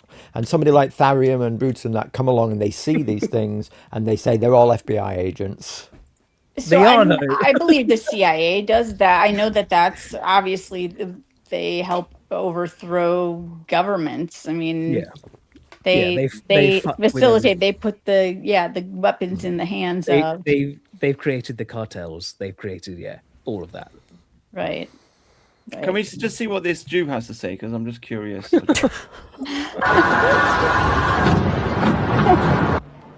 Well, big catastrophe, and I'm Israeli, and She's having a great time. Understand what we have to deal with, kind of catastrophe, and I'm Israeli, and I hope that now people understand what we have to deal with, the kind of people that we're dealing with on a day-to-day basis. It's all about you, It's all about you. Anyway. Well, SJJ, since you are a world champion Muay Thai fighter, do you want to talk about fighting a bit? Oh yeah, let's talk about Andrew Tate. Yes, let's do it. Yes. What's your take? Sorry, Tharium, for jumping on your point, but let's. What's your take? Well, we've got two big fights, haven't we? We've got the Andrew Tate, and we've got the Jake Paul, and Joshua. Yeah. I haven't seen either of them, by the way, but I'm aware of what happened. Have you seen any clips? Yes. Yeah. Well, let's start with, what do you think of Jake Paul then? I mean, he got battered. He got wrecked. Give him respect. See the size of the guy he was fighting, though. I mean, this was a complete mismatch. Exactly. No. I will not. Yeah, I don't think anyone can doubt him for going into the ring with an actual heavyweight champion who isn't 70. Hello. I mean, he got his jaw broken in a couple of spots. So yeah, you got to have balls to do that. Like credit where credit's due. Fucking hell, Joshua, Jesus Christ, the guy's like 6'9" monster. Yeah. So his tactic, I think, was to run around the ring for 4 or 5. Is that correct? Like for 4 or 5? I think it was 6 rounds. I think it's 6 rounds he went out in. Yeah. Went out in the 6th. So he and then when the first or second punch, he got his jaw broken. Is this basically this is the narrative that I've heard? I've not seen almost anything of these matches. It's kind of understandable. I mean, there are weight classes for a reason in boxing. This is why they exist, because you cannot the smaller man just cannot take those kinds of punches. So he was trying to avoid it. I think that at some point the referee told him, "You're going to have to fight, or we're going to stop this." And then he got his jaw broken. It's a shame that he got his jaw broken, but No, like he made like $100 million. Like I'd get my jaw You know, broken. Thank you very much. Jesus. Well, surely for that much, but you know, your jaw breaking. I had a friend who got his jaw broken, and it literally changed him into a different person. He wasn't this. Oh my He was God. never the same person again. Why? Because it just shook him. It utterly shook him, because it's the nastiest thing to happen. You end up with your jaw wired shut for like 6 weeks. You're drinking through a straw. It's nasty. It's awful. You know, it really brings home your mortality. I can imagine do it for 100 million. I can imagine Sure. going up against Anthony Joshua, some guy like that, is a bit like that one UFC woman who went against the tranny and is going, I have never been hit so hard by that. It proves that it's real. I mean, there's a lot of questions about these influencer fights to how real they are, but I mean, we could be being psyoped again, you know, in the information age, what is true, but he did share an X-ray. I mean, even that could be AI generated. He might not have his jaw broken at all, but you know, he it's took definitely some hits, I though. think it's real. You could see that in his face. He was bleeding and stuff. And sure. Yeah, he's spitting out blood. So, yeah, I believe it. I believe the fight's real. And Jake Paul, as an amateur who didn't come up with boxing training, is a decent, you know, they're not bad, to be fair. You know, they're not bad. They're not professional boxers, but I think it was the right move for him to make, because he kind of made an arse out of himself by fighting Tyson. So now he's kind of like, he's kind of made up for that by fighting real. If Jake had won, I think we'd all know that was rigged. Yeah, come on. 100%. Yeah, no questions. Because there were people claiming that Mike Tyson could have won and it was rigged. No, I mean, he's just too old. Yeah. So one of you guys does this? SJJ is a world championship Muay Thai No, I'm fighter. not. He's not a world. He's beaten Wow. up so many people. Grouch wants to know, SJJ, could you take on Tate? Could you have him, do you think? Well, Tate was heavy. Here's the thing: Tate was heavyweight. Okay, so light heavyweight. Was he? I thought it was Yeah. like medium. I don't think Was he's that he? big. He's not that big, is he? What was somebody Andrew Tate weight class? Okay. Yeah, SJJ. light. Yeah, right. Light heavyweight, 90 kilograms. I mean, I fought at 62 kilograms. So I mean, you know, it's just not. If you understand boxing, if you understand kickboxing, it's not even a question that, you know. It's not even the correct question. You know, you just can't go up. Weight classes exist for a reason. Yep. Yeah. So, but here's Andrew. Fucking. I mean, his opponent was hardly wonderful. Well, he hardly had pick the best opponent. Oh, glorious. Here we go. Oh, There's a lot of hugging, wasn't it? yeah. the thing about Tate, he was gassed by round 3. I saw this. He was completely gassed out. But he spent the last few years chain smoking, cigars, drinking whiskey. Yep. You know, they put on this show that they're, you know, like Tyson did in the build up to the fight. You know, putting out all the promos, you know, showing them in training, making it look like they're, you know, ready, up for the fight. But being fight ready is a lifetime, or you know, it's constant hard work. People don't underestimate just how much it takes out of you, how fit you have to be to go these rounds, and he just wasn't ready. You know, just wasn't ready for it. Because he was good, wasn't he? He And did in win stuff in the past. His record wasn't great, from my understanding. I think he lost his first few matches, but it's not unheard of in kickboxing. Kickboxing is not like regular boxing. Your record tends to be a lot more choppy. Yeah. But with at heavyweight, you get clocked with 1 or 2 punches, and you know that's it. Really, you know, your legs. I think his legs went to jelly early on, and then that was it. It was over for him, really. Yeah. Why do you think he did this? Because this is just like he's got his image, his whole I'm the alpha male image, and this kind of ruins that a bit. He probably, if I was to guess, he probably thought he could win. Because, Okay. I mean, think of his ego. Yeah, exactly. And everyone around him, I'm sure, is just gassing him up all the time as well. 20 years ago, he had a real career at this. It's like, I could easily be guilty of doing something similar in the future. God forbid, and I need to keep my head level and realize that once you're out of the game, it's very, very hard to get back in. But I understand the mentality. He probably 100% thought, I can do this. I'm not. I used to be pro. I fought pro. I can do this. Leo keeps jumping. Have you ever thought about setting up a school or doing teaching stuff? Yeah, 100%. But you have to have money. You either most people, like most boxers and stuff who come through the ranks in kickboxers, you're born in a gym and your dad was a fighter or whatever, and you live in a gym and you grow up and then you take over a gym, or you if you don't come through that pedigree, then it's very hard and you need money anyway. And there's not a lot of money to be made in it.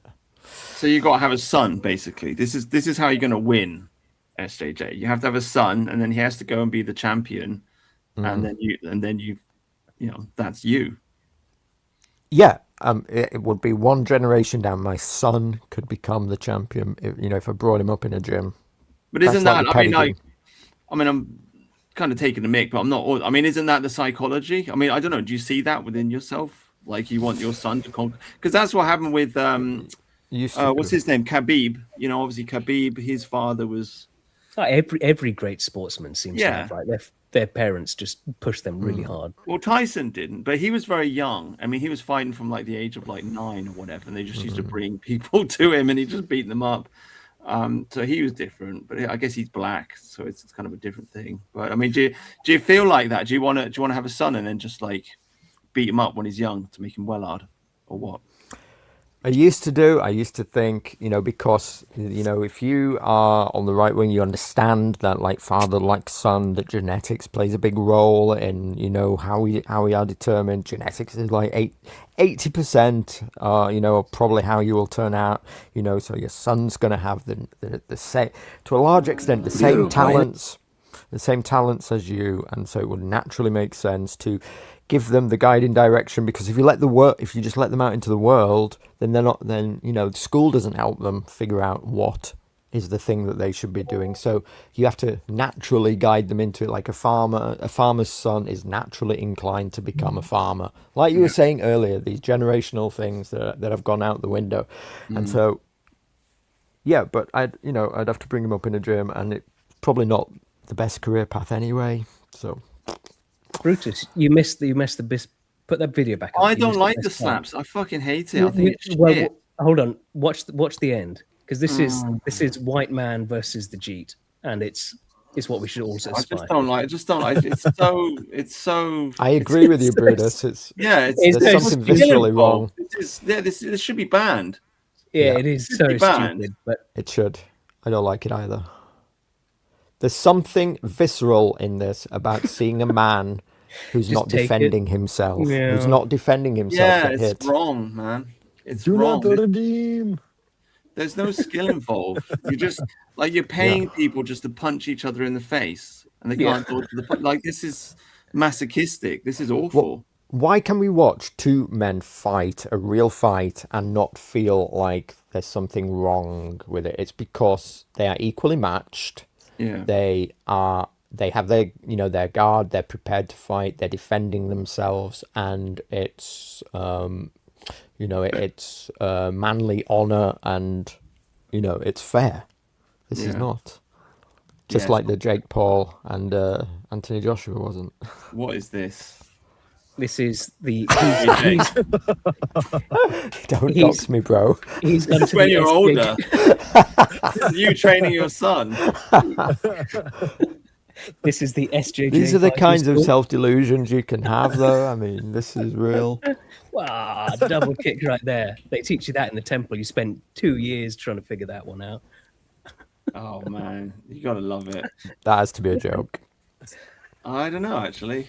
Yeah, I don't know. What you just mate, they are these delusional people, though, aren't they? He's been to his karate club, you know. He could just bounce you off his belly. To be fair, I mean, there is a fat power there, right? Do you know what I mean? Like he could absorb a lot of punches. Just use momentum. Yeah. Yeah. Yeah, dude. There's a lot of bullshit in martial arts, to be fair. Bullshido. Bullshido, yeah, you've heard the term, yeah. Yeah, dude. What do you think of what is it? What is the famous one? Aikido. Aikido's fake as fuck. Yeah, it's fake. My favorite story about that is this one YouTube guy who spent years studying Aikido, and then he's with some other students, and then some guy just walks up to him and goes, "Give me your wallet," and he's got nothing, and he realizes then, "Oh, I've wasted my life on this shit." Here's the thing, though, that when I say they're fake as in they're not the correct discipline towards self-defense.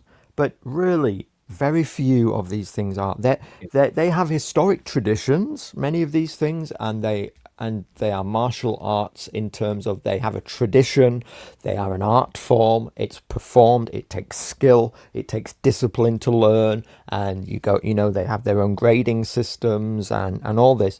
The question comes down to, and it's really kind of a modern age misunderstanding, and it's like the modern media that's just mispromoted all this stuff, as in like this makes you perfect for self-defense. It doesn't.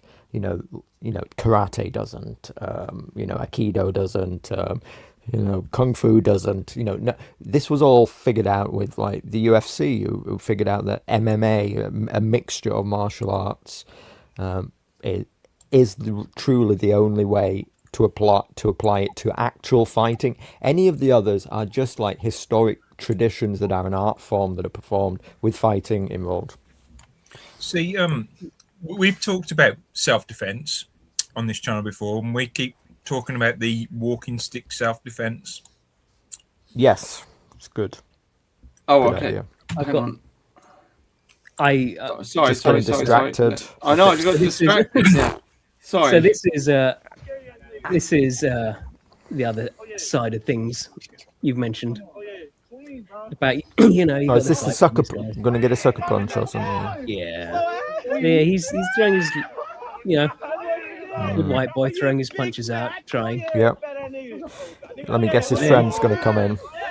Mm-hmm.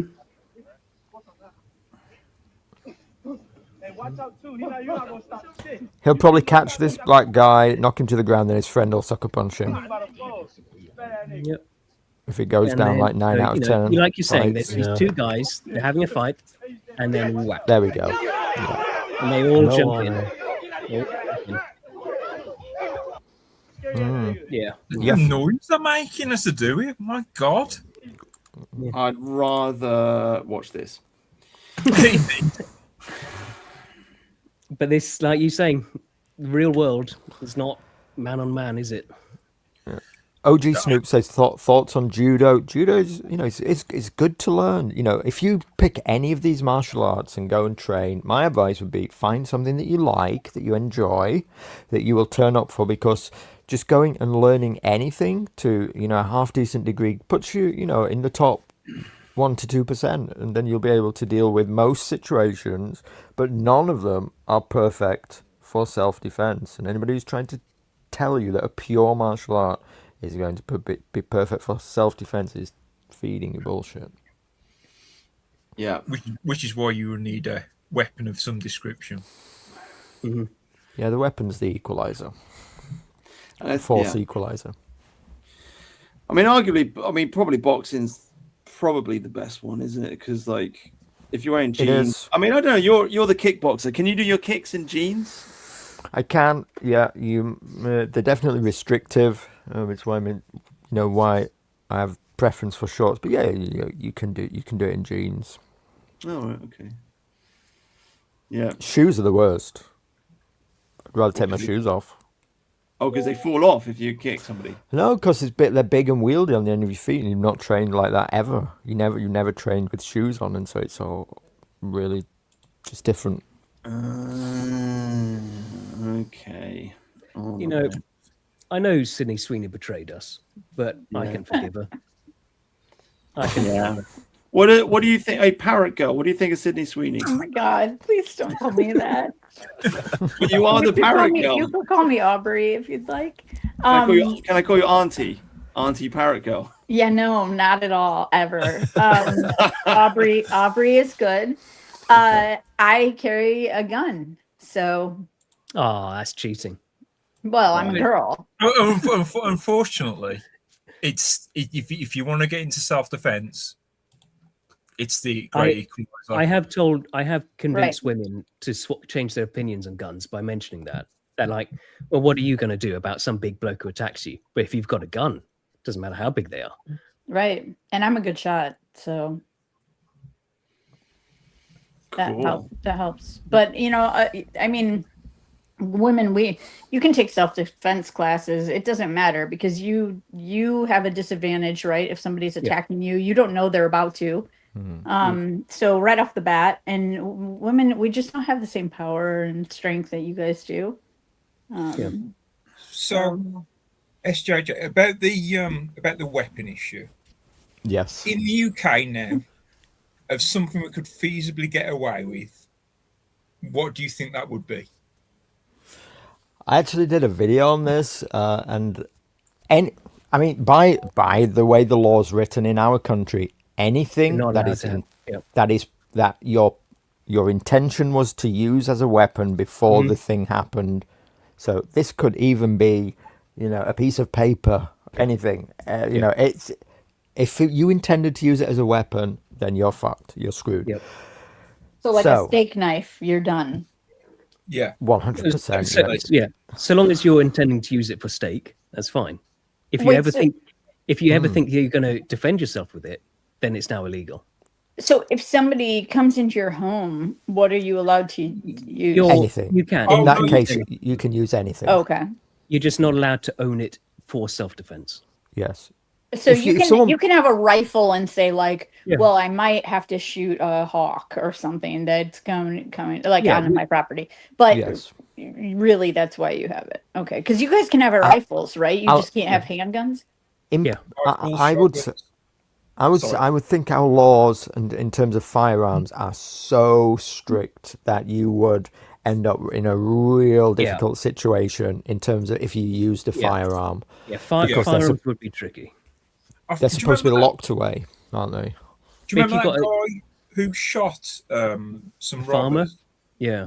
Was it about 20 years ago, something like that? He shot, and they threw the rule book at him, didn't they? Mm-hmm. As I recall.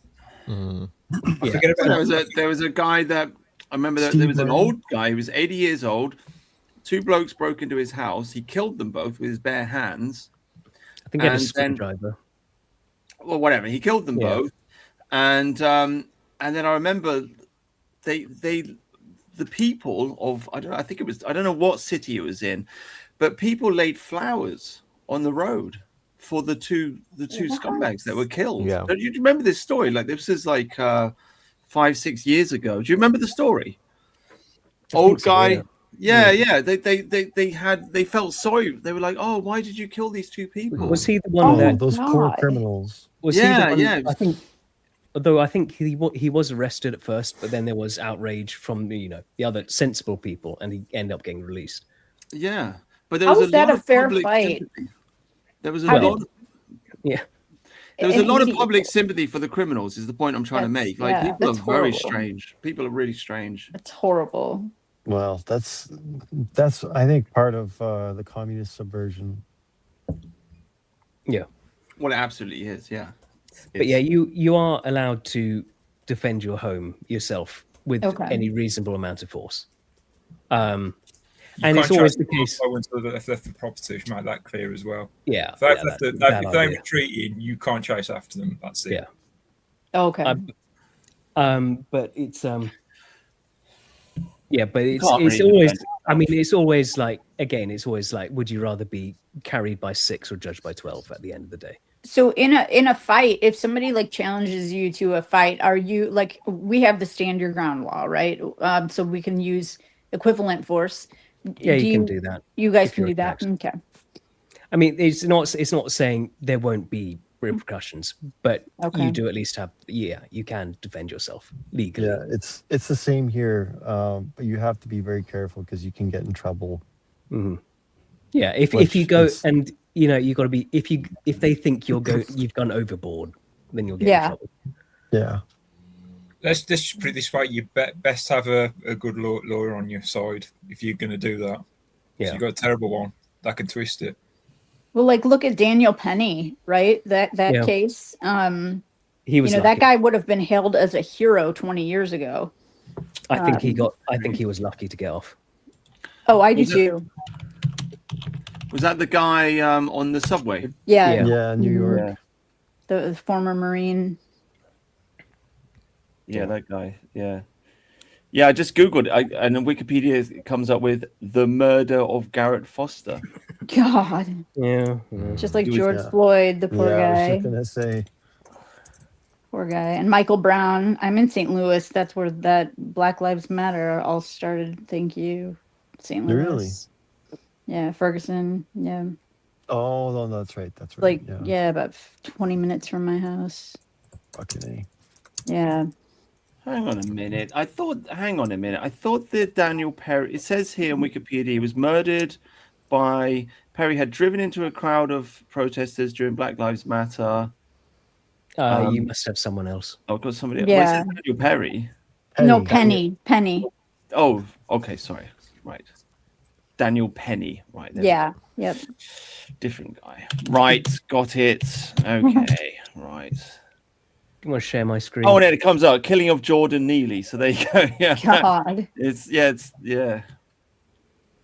That's the story. That's the Well, Wikipedia because they're the wrong page. race. The Wikipedia page doesn't say Daniel Penny. It says like the victim is front and center.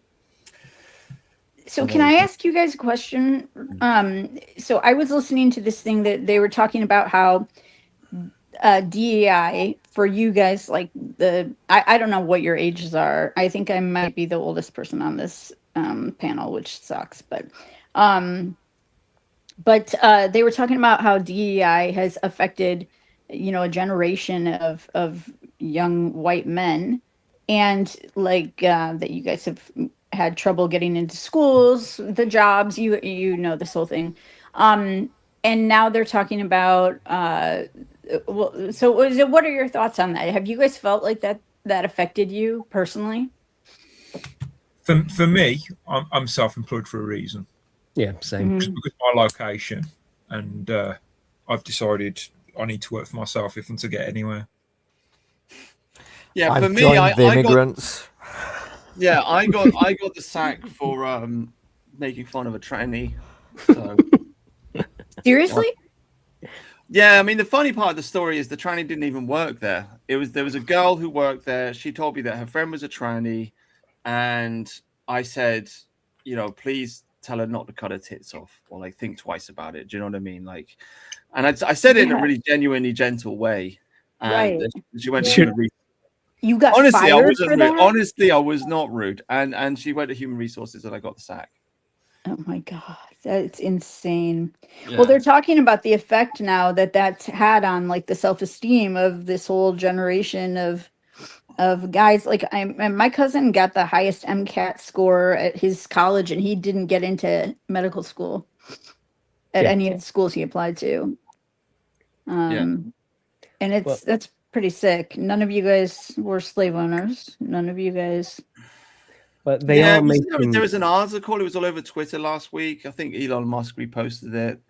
But people do seem to be like realizing, as you say, like an entire generation of men basically just couldn't get jobs, couldn't move into the middle class. Right. Wait, Tharium is not a slave owner? Peasants. They're peasants. Be polite. Yeah, they're milkmaids. Oh God. Sydney Sweeney was one of them. She just escaped. They are making a George Floyd movie. Oh no! Daddy saved the world. Daddy changed the world. You're joking. He's my favorite brother. That's what it's called. Is this? I'm the baby of the family, and he's the gentle giant. Oh, Georgia. Yeah. That's a class. Gentle giant. You know when they say people are a rare breed? Yeah, he's that. Loved his fentanyl. love this family. What a great guy. Held a gun to a pregnant woman's stomach. That was my Yeah. favorite memory. He's a gentle giant. Yeah, he was. He was always for you. This is Oh, a true whatever. story of I mean, the Bridget shameful Fuller. thing is like this whole thing rolled out under Trump. You know what I mean? Like, He was the best of black men. I mean, yeah. Just says a lot about black men, that doesn't it? Wow. Yeah, dude. Yeah, it all got rolled out under Donald Trump, and he didn't say anything about it. It's all a bit tragic, isn't it? Really. But there you go. Then also we've got the inevitable response to the Australia stuff that happened. Oh right, yeah, okay. Of course, Oh, wow. white men are to blame. Of course. No more division. No more hate. No more racism. No more anti-Semitism. No more Islamophobia. This country is Oh, diversity. On fairness, on respect. Everyone is equal. Everyone deserves to feel safe. Hate is where it starts. Here is where it stops. It's time to stand up to hate. Whoa. Wow, that'll powerful. work. That was powerful. I love the way where like you get a group of people and they all basically repeat the same words, and it's such a brainwashed format. It's so. Do they realize that that's the kind This of thing is that so they're boomer coded. This, Yeah. I mean, Yeah, they are totally everyone is- detached from this generation. Everyone is not equal. And I think it's no. blatantly obvious. All I of would this say- puts hate in my heart that I didn't have when I was younger because I'm so sick of all this shit. And Well, that's the I thing. hate that. They've I don't literally want to got feel one. it.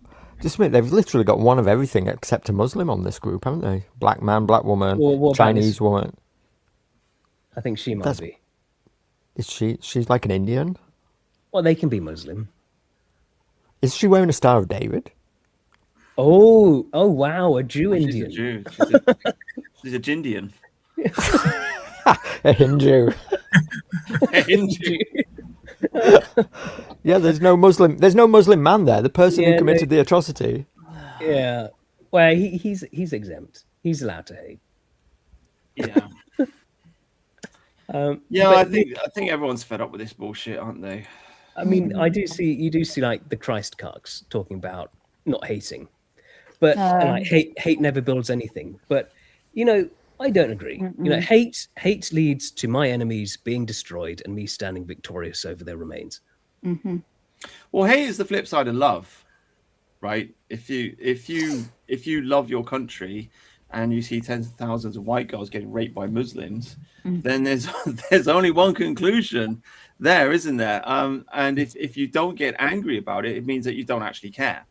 Yeah, you should Right. you should Good hate your point. enemies, and the people who want to destroy you and rape your people, and yeah, you absolutely should hate them. And the Christians, I'm a Christian, but the people that say that, like, I'm sorry, an eye for an eye is also in the Bible. You know, there's a lot of justice to be sought. Well, the Crusades started because they were killing Christian pilgrims. No, Had a not lot- just that. They were invading. They were like invading Sicily. They'd come up through Spain. They were pushing into France.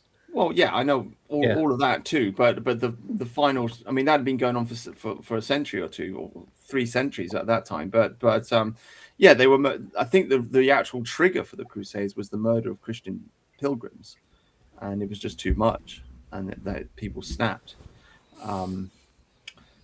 So yeah, you got to hate. If you don't hate, then you don't love, do you? Right. Like the whole, like Erica Kirk, I forgive the man who killed. Yeah. It's like, what the fuck? Like, No way. I would never want to marry a woman like that. You want to marry a woman that's gonna go like hellfire and fury. Yeah. Do you know what I mean? Absolutely. Like, I mean, we've asked this question before, like, you know, I can't remember what the clip is. We played it on the show once, but like, you know, what, like mums and their children are murdered, and it's like, what would you do if your child was murdered? And like they were interviewing some mums like in America, and some mums were like, oh, I don't know. And it's like, like that's not a real mum. Like if your I'd child's kill him. The yeah, person you who did gotta it. go on the fucking warpath, isn't it? I mean, should we get who's the French lady? Remember the French lady? God damn it! Anyone in the chat remember the French lady that shot that guy? One of the best ones I remember is the guy whose son was molested by some teacher, and then they managed to capture the guy, and they're bringing him back in the airport, and the guy's waiting by a payphone. The father, Yeah. he's racing by the Scary. payphone. Mhm. Yeah, and he jumps out and then just pop right in the head as he's passing. And the Yep. best part was that so he goes to jail. Yeah, no, I mean goes to trial for murder, obviously. And the judge goes, yes, suspended sentence. Mhm. Yeah. Marianne Bashmir. Oh, you got it Bachmir. just for me. I just typed it in the grok. There you go. You got it. You got it. You got it just for me. Yeah, she shot the guy in I'm trying to find the video. Here it is. Oh fuck. Right. Oh, this is so good. Oh god. Oh god. It's so good. It really is just good. I wonder if we get in trouble for it. Oh, who cares? Whatever. I don't think it shows the whole thing. We strongly condemn it, YouTube. Yes, Yeah, for right. sure. It's so beautiful. Anyway, so the guy raped and murdered her daughter. She's a French lady, so she comes in the court. It may seem a little crazy, pretty baby, but I promise mama's gonna be alright. And if you ask me to, daddy's gonna buy you a mockingbird. I'ma give you the world. There you go. Based. Wow. Disavow. Yeah, disavow. Absolutely Totally based. disavow. Awful, awful, awful, but simultaneously Awful. It's Just say awful. Disavow. Very bad. It's in France. Does it matter? Does it even matter? If somebody hurt my dog, I would kill them. Yeah. Yeah. So there's this weird yeah, it's like people on the left just favor the out group, and that is not the way it should be. You got to look after family and friends first, basically.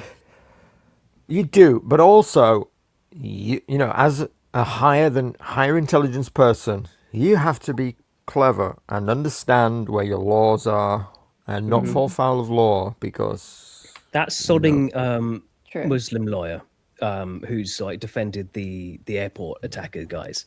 He says this. Yeah, this is his catchphrase. For every offense, there is a defense. That's true. So I would just have to be very careful when I killed the person that killed my dog. Is what you're saying? Have an alibi. Be very careful. Right. Yeah. Right. But yeah, I know. Well, you just have to make sure that you shoot them on the front side so that Right. They were attacking me and I defended myself, and Right. that'll hold up in court. Right. I'm a girl. I'm short, so that works. I think that with Erica Kirk and other victims that I've heard that say this, they're saying, they forgive the person not really for that person, but to obviously like let go of that hate that they're holding in their heart, so for them to heal. But she said it's so early. And I just think like hold on to that a little bit. Well, it's like it's the Christianity slave religion sort of mentality. It is. Yeah. Rather than the conquering sort of religion. I think it was performative too, wasn't it? Yeah. For TPUSA. Mm-hmm. Gary, no. Oh no, Gary. Yeah. Anyway, almost missed it. Well, wow, it's there you go. There it is. That guy killed his son. Raped his son. Mm-hmm. Yeah. Gary Plausch. What a legend. Absolute mad lad. Mm-hmm. Yeah.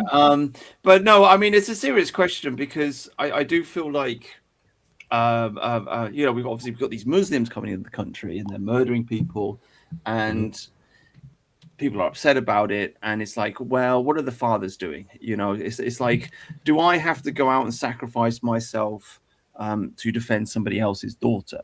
Right? I'm just putting that on the table, right? Because if a white man, God forbid, did anything to a Muslim girl, you know, the entire Muslim community would come out, but also the father and all of our brothers would come out, and it would be a matter of martial honor for them, because you would have dishonored their family. And obviously, I'm not a fan of Islam, but credit where credit is due. They do have a certain martial instinct, because it is an aggressive, violent religion. And so we're in a situation now where it's like, up and down the country, we've got young girls getting attacked, getting raped, and it's like, well, what are the fathers doing? What are the brothers doing? Do you know what I mean? I've seen these right-wing like fight clubs popping up.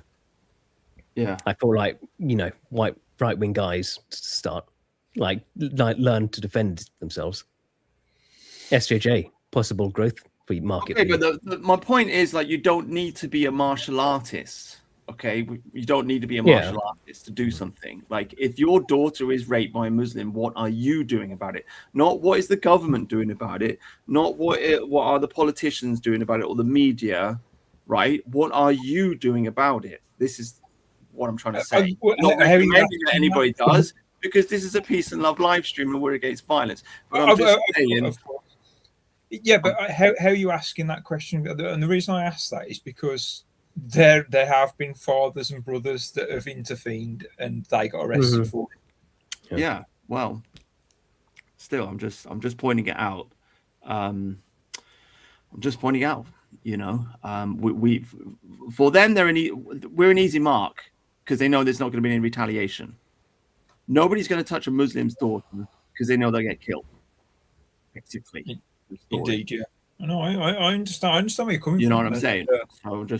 I completely get what you're saying. I'm a little worried about what you mean by that question, because again, there have been fathers and brothers that have been arrested for intervening. Yeah. Well, I'm just saying, like, you can like it. I don't know, a hero only dies once, put it that way. But anyway, maybe we should move on. Talk about something else. What's this? Two people I absolutely hate. Assalamu alaikum wa rahmatullahi wa barakatuh. My name is Junaid Rahim. My name Oh, is Mohammed fucking Yusuf hell. Bashir. You know, when people see us together, they always call us the two white Muslims. Now, there's three very good reasons for that. Reason number one, there are two of us. Reason number two, we're both white. Most importantly, though, reason number three, alhamdulillahi rabbil alameen, we are both Muslim and proud to be so, alhamdulillah. We're here today in Luton, in Venue Central, as ambassadors for Agos UK. Outside the city walls, stoned to death. Yeah, I mean, but the problem is, like, this is going to be the option for a lot of people, you know, because it's either that or get bullied and beaten up. You know, at least they won't get bullied and beaten up by the Muslim community. So they're kind of taking the sensible option if you live in Luton. You know what I mean? I mean, I wouldn't do it. I mean, I'd either not do it or move away. But I'm just saying, a lot of guys, they're going to come to the same conclusion, aren't they? They're just going to be like, well, you know, fuck this. I'll just go to the mosque, right? I think the sensible option is to nuke Luton. Yeah, of course, yeah. From orbit with Tommy in it. With Tommy in it. I mean, they do try to make it appealing as well. It's like to convert to. They say, "Oh, it was so great and the stuff." Yeah. Well, I mean, I would never do it because I like my foreskin. I'm just going to put that out there. Like, you know, oh my god, that's so gross. It is so gross. Yeah. Sorry to the Americans. Of course. Aubrey is probably pro circumcision, being an American. I have no opinion on that. I'm all for both.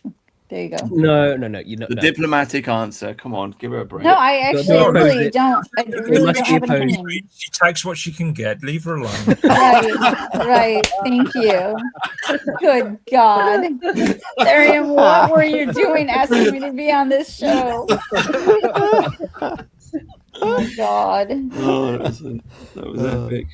Well, I'm Canadian, and I'm against all genital mutilation. Do they do it in Canada as well?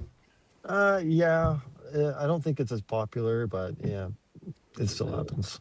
I mean, do you think it really traumatizes Yes. guys? Yeah. Really? Yes. Really? Yeah. Like Lifetime even when it trauma. happens as a baby? Yes. Yeah. Oh, yeah. Really? Painful. Yeah. Yeah. Your first thing when you come into this world is some Jew chopping your dick off. Like, Right. whoa. Yeah. It No, I'm. desensitizes you as well. Yeah. And you can't even have a wank properly. I mean, you got to like use lube. Really? Like, That's you well. gotta use. I couldn't understand it. Like the first time I come on the internet, you got these Americans talking about lube. I'm like, what are you talking? Lube? What lube? What Well, do you mean? there's other uses for it too. Well, but you know, it's like it's all dry. It's like what the fuck? Ugh. Yeah, it's grim, dude. So. oh my god. Yeah, sorry. We had a alien on. It's informative. And she said she's had both, and foreskin is better. So you know, best quote ever. We had one circumcised American on who was saying how great it was. Pure cope. Yeah, he said he was going to do it to his son as well. Yeah. Oh, to God. Yeah. And then it was a long discussion, and I got grossed out.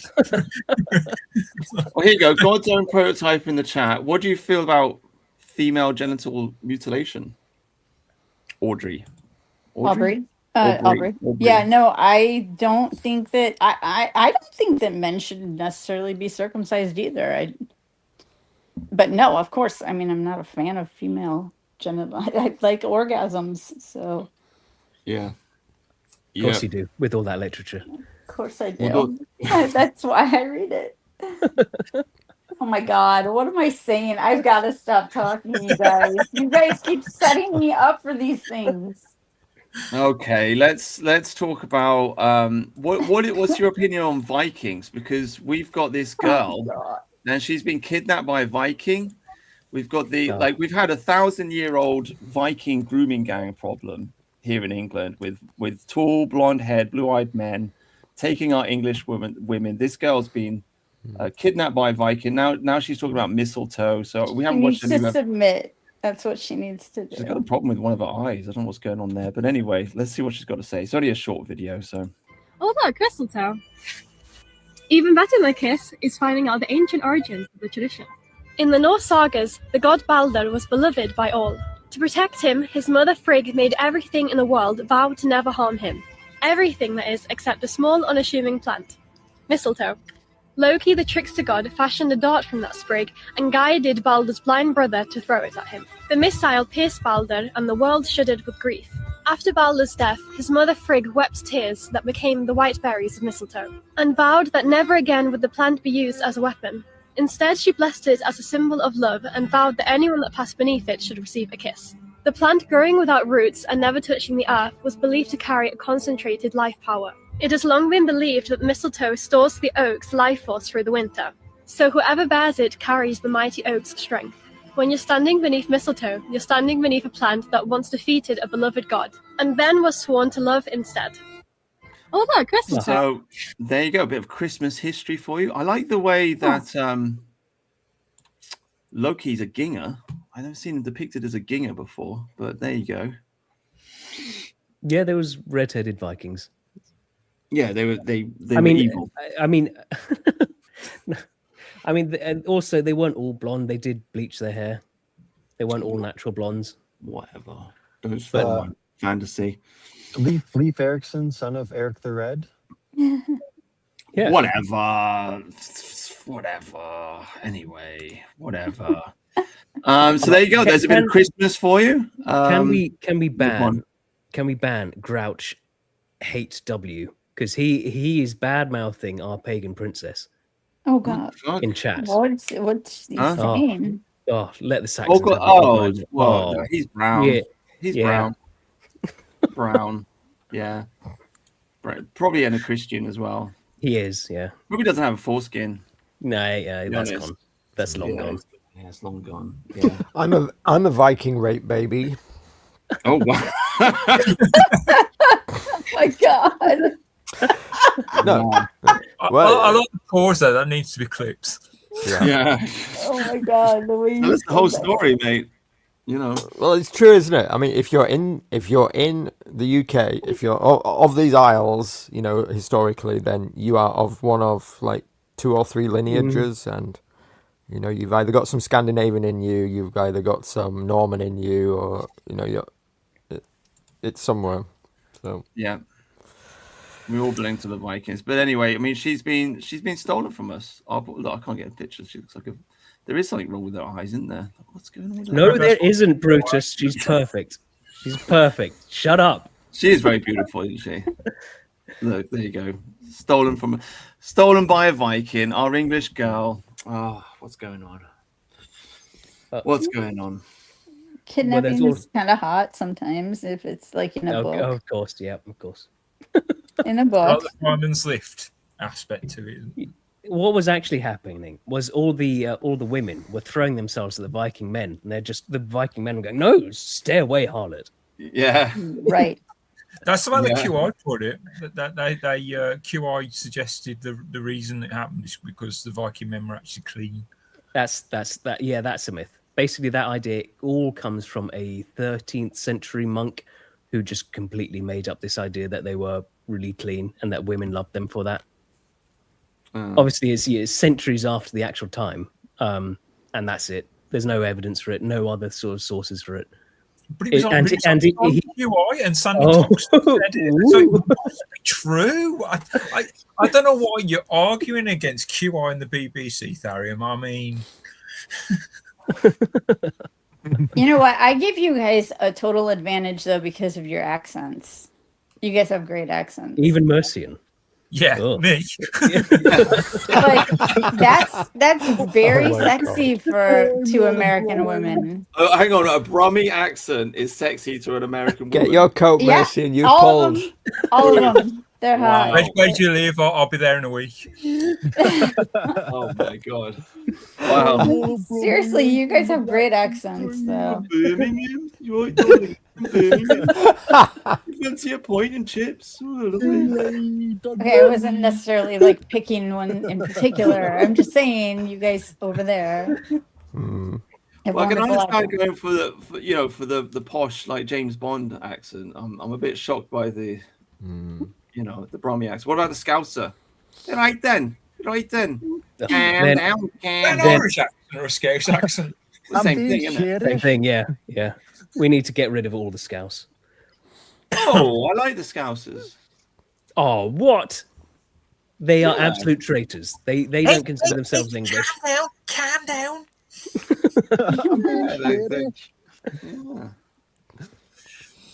Anyway. They're very intermixed with the Irish, aren't they? Because it's just over the water. Irish. Yeah. Well, they all look like Stephen Gerrard. Well, other than Slavic women, I do like my Irish women as well. I like Irish women. Well, speaking of Irish women, share the screen. We did get the history of the beachy head lady. Oh, hang on, I can't. Because I know, Brutus, you like to pretend that we're all descended from Jews and fuck people. off. Yeah, here we go. So she was from about 200 AD, this skeleton. They sort of said, oh, she's black. And they sort of did her, they called her the first Black Briton, and all this crap. Based on just, that's what the researchers felt like. Based on nothing. Then they've done some DNA research. Turns out she was actually just a white girl with blonde hair and blue eyes, who was from local Sussex lady, because that's with zero of anything to do with Africa. Wow. This is Yeah, don't never trust an archaeologist. They just want to tear up our ancient legends. Just ignore these people. Awful people.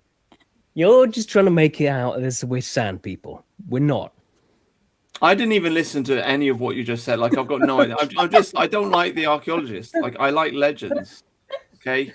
What do you mean sand people? How am I making out with sand people? You think she was Trojan?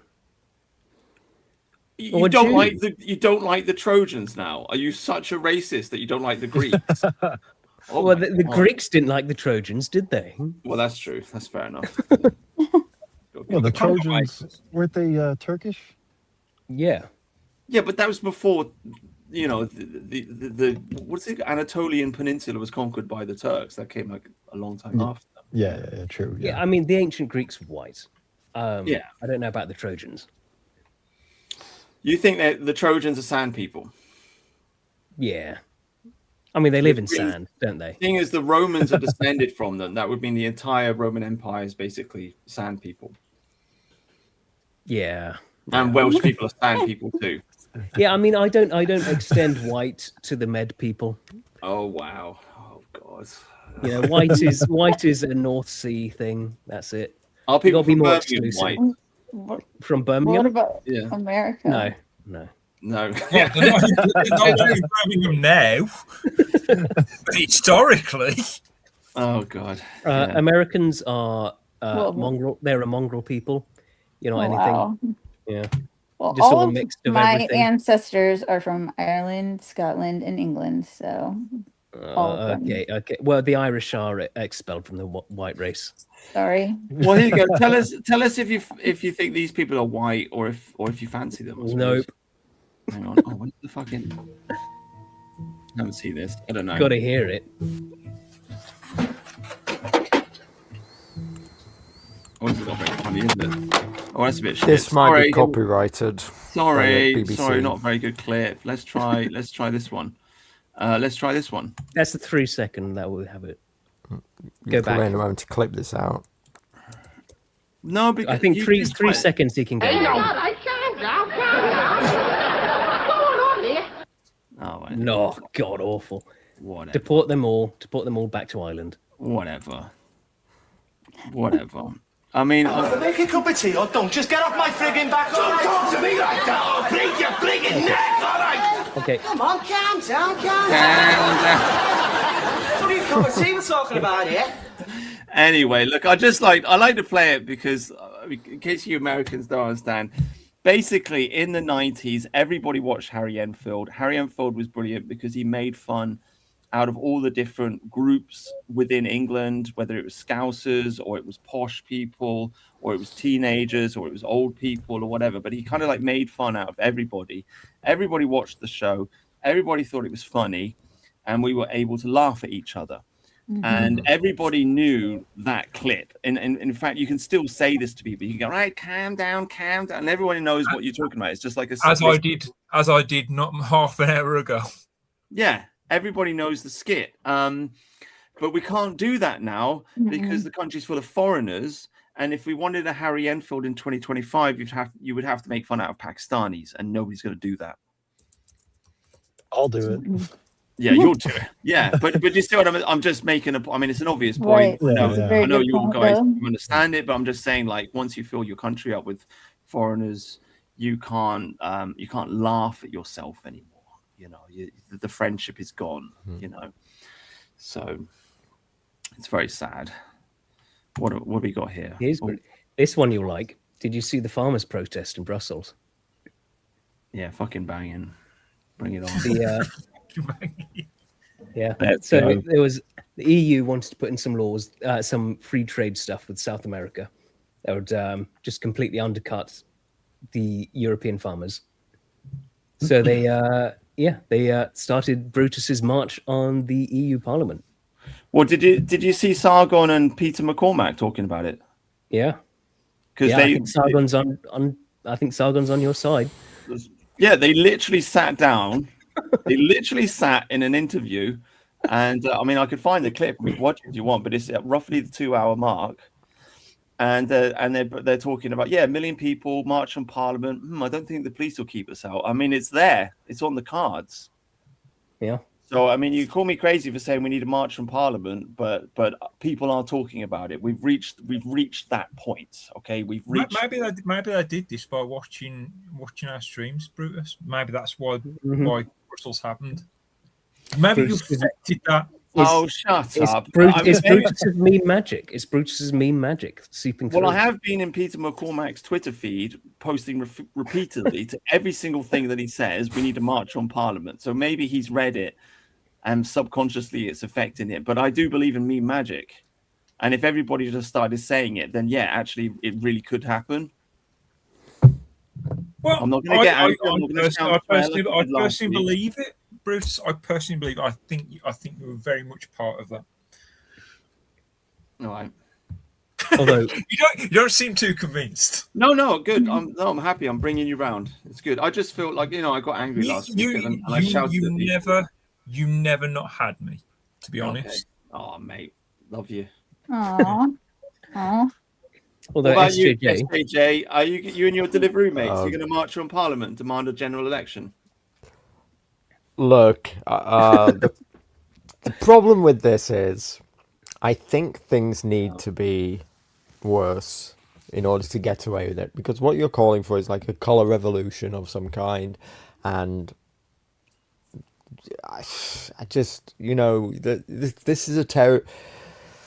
I just don't know where things will go. Things need to be worse for people to accept that. We're not angry enough. Yeah. Well, when should we start telling our hairdressers? I don't know how much worse you want it to be. I don't know how these grooming gangs aren't just getting people so incensed. To be honest, normies have no idea about it for the most part. I mean, I'll give you. So here's a stat for you. Average immigration into Britain, it's about 700,000 net a year. The normie thinks it's only about 70. 70? 70. So they're off by a factor of 10. Wow. Yeah. Look at, oh shit. Yeah. If you started talking to a normie about grooming gangs, they would call you a conspirator.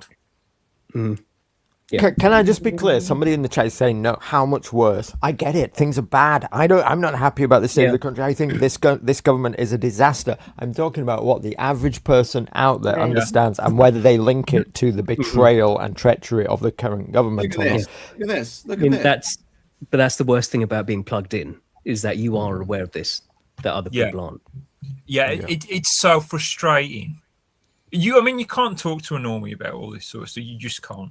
Well, you can. You just end up getting reported to human rights. Well, like I fucking do all the time. The thing is, the current government successfully comes around, every couple of months and blames the previous government for everything that they're doing. And the average normie is currently, for the most part, buying into this. Like Rachel Reeves, our Chancellor, has come to the dispatch box twice now and demand, and taxed us for another £40 billion each time. And each time she comes, she does that, and she's refused to rule out doing it again next year. And so, at some point, maybe, people will wise up to what is going on here. Here's a question: if the AI bubble bursts, and all of a sudden, SJJ, you realise that you can't become a millionaire by working for Deliveroo for 70 hours a week, then maybe you'll march on Parliament. How about that? Because I'm joking, but I actually do think the bubble is going to burst, and there will be a major recession, and it's going to fucking suck, and it's going to happen next year. That is, if there's ever going to be a trigger, right? That is the upside of economic collapse. It gets people angry. But that's what we're talking about. There needs to be a trigger. There needs to be something that people across the spectrum identify this government as an utter failure, and it has to go early. And traditionally, when that happens, the marching on Parliament hasn't been necessary. The government just has to feel like it's under threat. Boris's government. Boris threw the towel in. What you all need, if you don't have one already, is you need a normie friend as a bellwether. The kind of person that is sound to be around, but very politically naive and still thinks we live in the 90s politically. And you need to judge by their reaction without telling them anything, like when they're coming up to you and talking to you about it, or just bringing up a conversation. You need a normie bellwether, and that bellwether will tell you if the conditions are right. Yeah. Problem in this country. My bellwethers aren't there. I'll tell you that now for nothing. Yeah. I'd agree. The problem is a lot of people are buying into these narratives, these counter narratives, that it's all the fault of the rich. Like you can see this with the rise of the Green Party. This stupid idiot Polanski is like literally going around and telling young Zoomers, you know, we need to just tax the rich, and they believe it. Well, this is my point. Like, I think we should march hand in hand with the left wing to demand a general election. That's my argument. I mean, it would stop them from calling us fascists. But I mean, I don't know if I've told this story many times before. But I used to work in a restaurant. The chef there, total left winger. He was calling me a fascist, and I said, "Look, mate, I just believe in referendums, right?" And he was like, "Oh, I totally agree." And so, if I can make a woke left winger all of a sudden agree that referendums are a good idea, then I just think that's something we could run with, because both the right and the left hate the government. Everybody hates the government. Everybody hates electoral politics, because politicians just say they're going to do a bunch of stuff and then they get into power and then they just don't do it, right? So I think I would be more than happy to march side by side with Jeremy Corbyn and Zach Polanski to demand a general election and just say, well, look, Labour is absolute shite. Let's get rid of them. I think that's the way to do it. One of the good things is that the left are completely killing themselves right now. Like Labour, this is the last Labour government. Yeah. Labour have destroyed themselves. Like I see projections saying they get 4 seats. So this is the good. Like you say, I know you two didn't like 0 seats, but it has killed Labour. And if the Tories got in, Labour would not be dead right now. And then you're seeing, so you got Jeremy Corbyn with his Your Party thing, that's dead. And then they're sort of going to Zach Polanski at the moment, the Greens. But this is a communist gay Islamo alliance, which just isn't going to work. So they're going to kill him. They're going to infight and destroy themselves, which unfortunately only leaves us with Reform, who are faggots, absolute faggots. Yes. Speaking of, I sent you some posts today. Do you think Lowe will join the Tory party and become their say? Who will? Rupert Lowe. So what did you say? Oh yeah, maybe. Yeah, so there's like Rupert Lowe's been meeting. I don't think they'll let him. I don't think he'll let the plan. They should do. The plan. They should. Yeah, they should. They should. Yeah, absolutely. But the plan is what the talking is at the moment is that Reform and the Tories are going to form an alliance, and that's going to happen. Because SJJ, you've been out of politics a bit. Basically, Reform have been taking on every possible Tory they can to fill their ranks, which I view as they're filling their ranks with these Tory losers who are traitors, so that which will defend Farage and Youssef against the more radical base of Reform, prop them up. And yeah, Reform aren't going to do shit. Like so it's run by Mohammed Youssef, which you've got these Reform fags who think, oh, Nigel's just he's 4D chess with Nigel. He's actually super based. Super based person doesn't stick a foreign Muslim in charge of the right wing party. I understand what you're saying, and you're probably your take probably right, Tharium. I get it. The other thing is though, if Reform are going to come to power, which everybody says that they are within 4 years, right? It is a monumental task to within 4 years to have enough people with experience in actually politics and running the country to be able to like come in and be successful. It's the thing that Trump failed on in the first term, so Reform currently has 4 MPs. In order to, if they win, like the polls are projecting, they're going to go from 4 MPs, one of them being Nigel Farage himself, right? 4 MPs to over 300, and then on day one have to form a cabinet of experienced people who know how to work with the civil service, who know how to perform, and it's a recipe for chaos unless they recruit from the Tory party, basically. People have already done these roles, which is just we're just stuck with these fucking traitors still. I gotta be honest. I think a pack of monkeys could do a better job running this country than the Labour Party. To be honest with you, I think it would be better to have people who have no experience at all than to have the civil all these corrupt fucking. You've got to just fire the civil service, fire them all. Yeah, Get you rid got of to all sack them. them. Yeah. Sack them all. Yeah.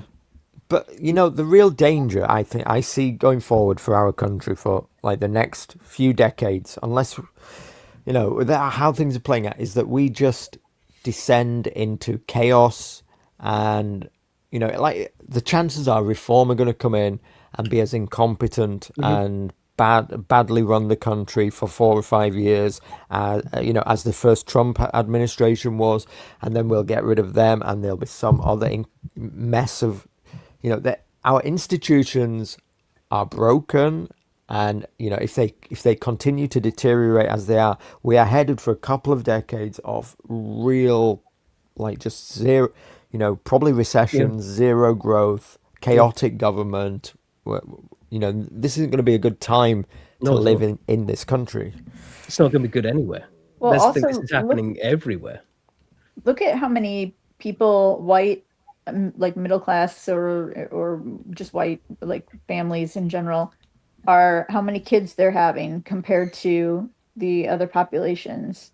Next year, foreign births in Britain will outpace the natives for the first time. Oh my God. This is why I say, by the way, you have to save yourself. I know people don't want to hear this, but you have to come up with a 10-year plan. You know, you have to figure out how in 10 years' time you are going to somehow be financially and physically independent and have options, and you have to do whatever it takes.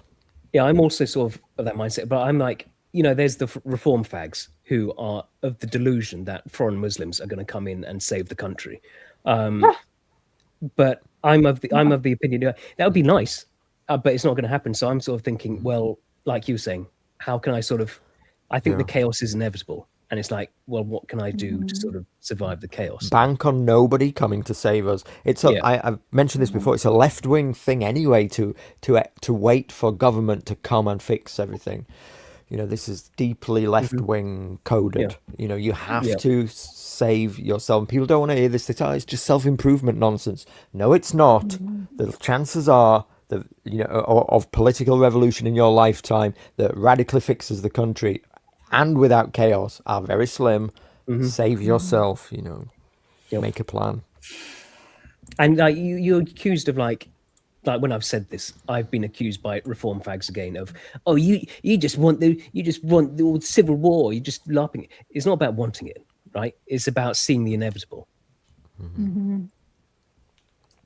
I didn't know it was the winter solstice today. Yeah, is it 21st? Yeah. Shit, man. That's the one day of the year you're allowed to enter the stones. And on the summer solstice. Oh yeah, 2 days of the year. And there's less people on the winter, so I mean that would be the time to go. I mean, we really should have occupied this space years ago, shouldn't we? It should be nationalists there with flags. It should be a whole thing. It is. I'm not seeing diversity there, at least. I was just about to say how incredibly white it is. Yeah. Is that a Union Jack? The dance. I've never seen so many white people.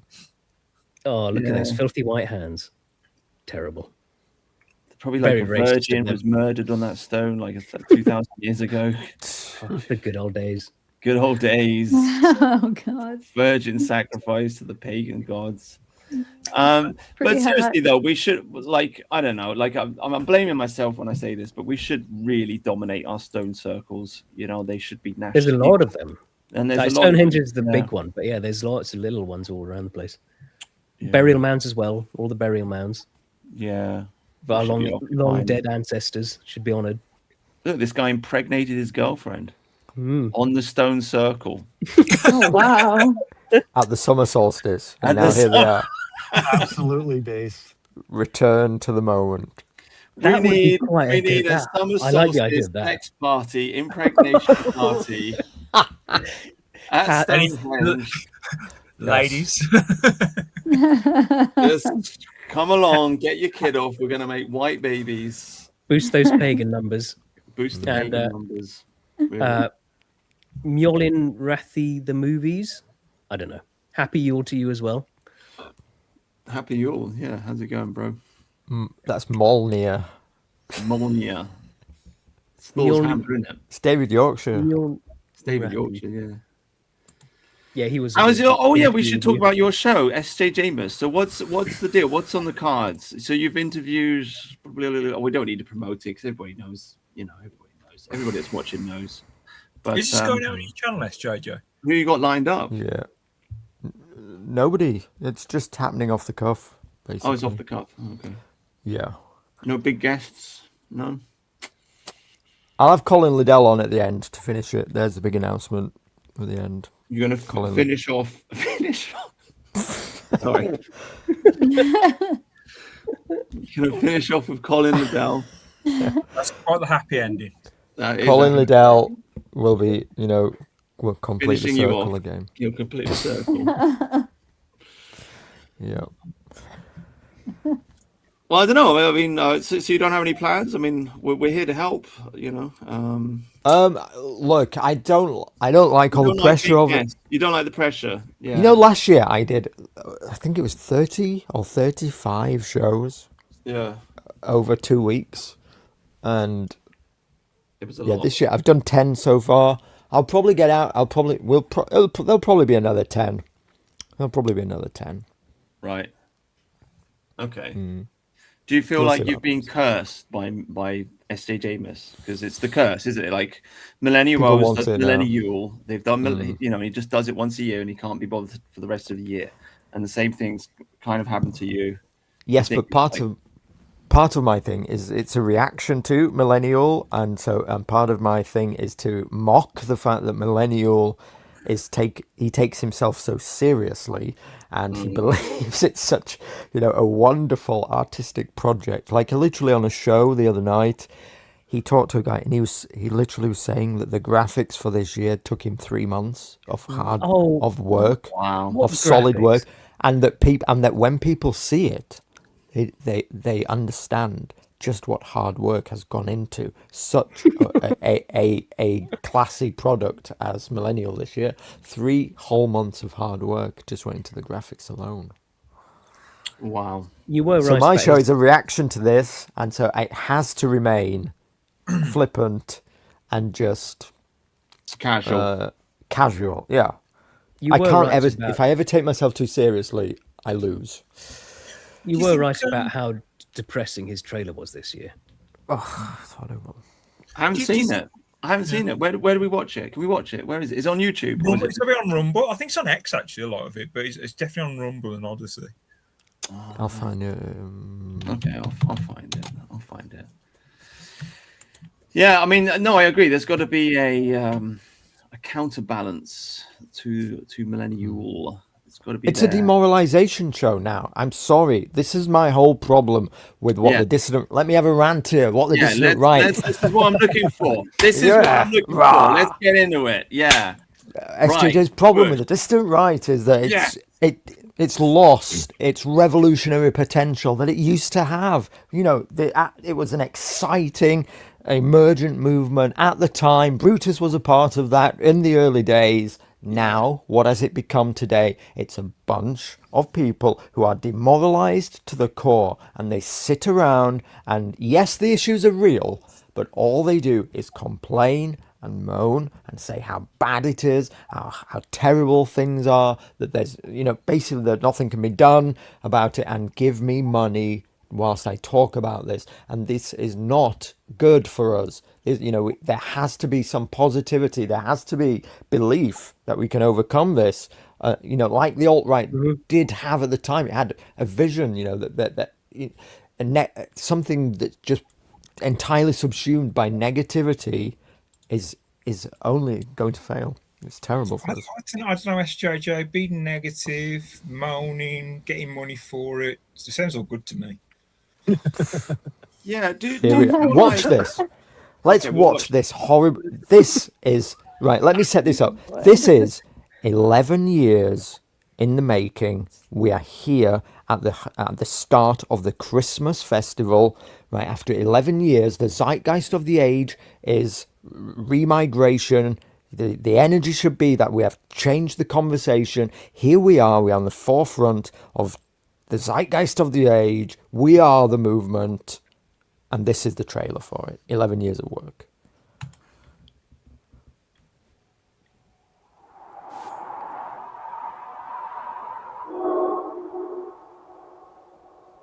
Ladies and gentlemen, you are most graciously invited by the vile vlogger to partake of his annual live stream festival.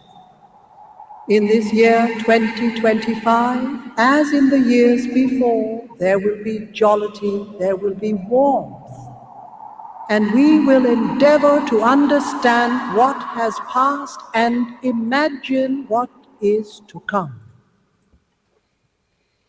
Particulars to follow shortly. Wow. This government will make a new free of charge digital ID mandatory for the right to work. Oh, wow. But in terms of the people who have come in, are we supposed to support them for the rest of their lives? Under the current system and what they would qualify for, the answer is basically yes. I mean, there's a lot of them will choose to work, but we are making it a choice. UK, and that is spelled YOOKAY, which is supposed to be a reference to how UK is pronounced in a multicultural London accent. Heard you want your country back. She was a legend. Shut the fuck up. Heard you want your country back. You can't have that. I've been to Israel many times. The whole country's a fortress. I find this very hard to believe. Jewish donors have been the #1 funding mechanism of radical, open border, neoliberal, quasi-Marxist policies, cultural institutions, and nonprofits.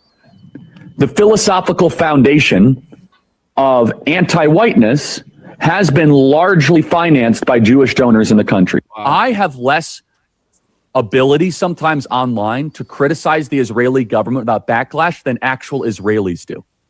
Mm-hmm. And that's really, really weird. Importance of free speech today. Well, free speech is very important. I don't know if you're referring to any place in particular. Perhaps they are, but we've had free speech for a very, very long time here. So we're very proud of that. If you say or imply that people cannot be English or British because of the colour of their skin, that mixed heritage families owe you an explanation, the people who've lived here for generations, if you say they should now be deported, then mark my words, we will fight you with everything we have, because you are the enemy.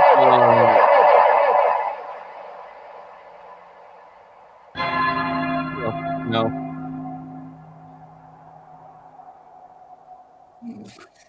After a trying year, it is time. That Millennial Woes is Father Christmas, though, isn't it? Fucking hell.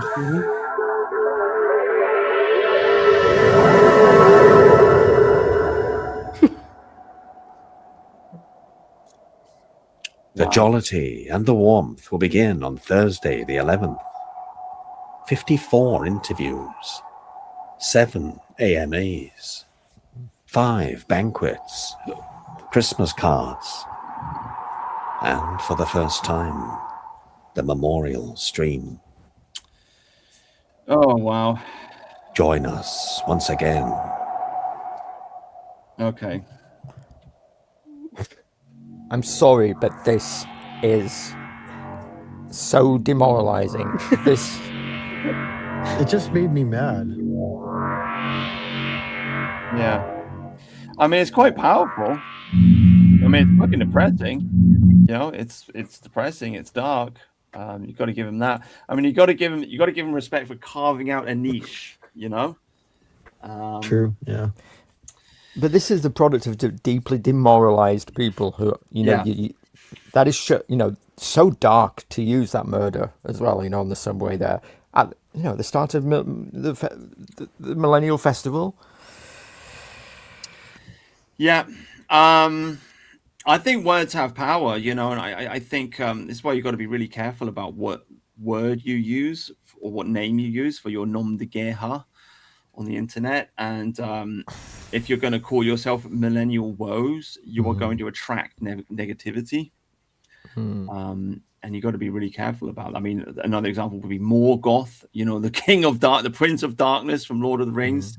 You know, you got to be careful about this stuff. You got to be careful about digging a hole for yourself and wallowing in it. But I mean, this has been my complaint about Millennial Woes for a long time. I mean, the guy's always been depressed, and he attracts people that are also depressed. and they don't want to do stuff. They just want to complain, and yeah, that kind of is what it is. You notice there was I'd be brilliant at it. I'd be brilliant at being depressing and moaning. Yeah, because you're from Birmingham, so you know. It's my voice fit for it. It's the perfect vehicle to moan. Oh God. There was not one thread of hope in that whole montage there. And the imagery, a guy hiding in a cabin in the woods in his dressing gown, with all that shit going on outside in the world around him. And so the message is hide away, hide away from the world. Not that we are capable of changing this. It's deeply demoralizing. Yeah, He's even stolen my favourite fantasy, living in the woods. You didn't need to border collie, but yeah. But it should show Anglo triumph. That's what it should show. Yes, like the intro that Brutus used.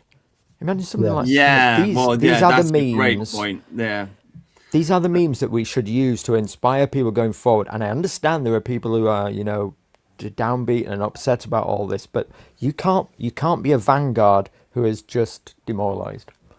Yeah, no, that is a great point, because I get a kick off that every single week that I play it. Like makes the hairs on my back of my neck stand up, because it is such a very, very powerful image. But this also affected me. Like watching that, like I felt drawn into it. I can see the artistry of it, the artistry of the misery and the depression. But I mean, it makes you feel like there's no hope. Yeah, I think the younger generation have sort of stepped over Millennial Woes though a little bit. I think he's not as popular as he used to be. No, probably not. Well, all I'll say about the despair thing is Radiohead are popular for a reason. Yeah, I think Bartholomew in chat made a good point. It should have had like a black metal soundtrack with those kind of graphics. Yeah. And just to play like devil's advocate, and I don't know why I'm defending Millennial Woes, but I mean, like the Cabin in the Woods is a right-wing meme, right? It's a Ted Kaczynski meme. It's what is that famous American book, The Cabin in the Woods? What is that? But for Millennial Woes, it's a council cabin in the woods that the taxpayer is paying for. Yeah. Council cabin.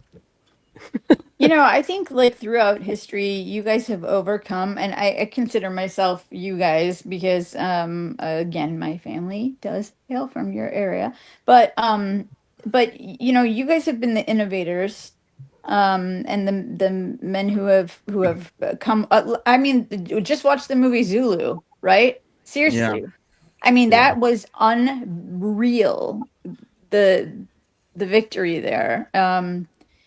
You guys have had the odds stacked against you so many times. So Duke has made me watch a lot of movies about all this stuff. And so I've seen all these times that you guys have been like, so, I don't know, 200 against 1,000, whatever. And you guys are victorious. So that you're still the same. You're still the same.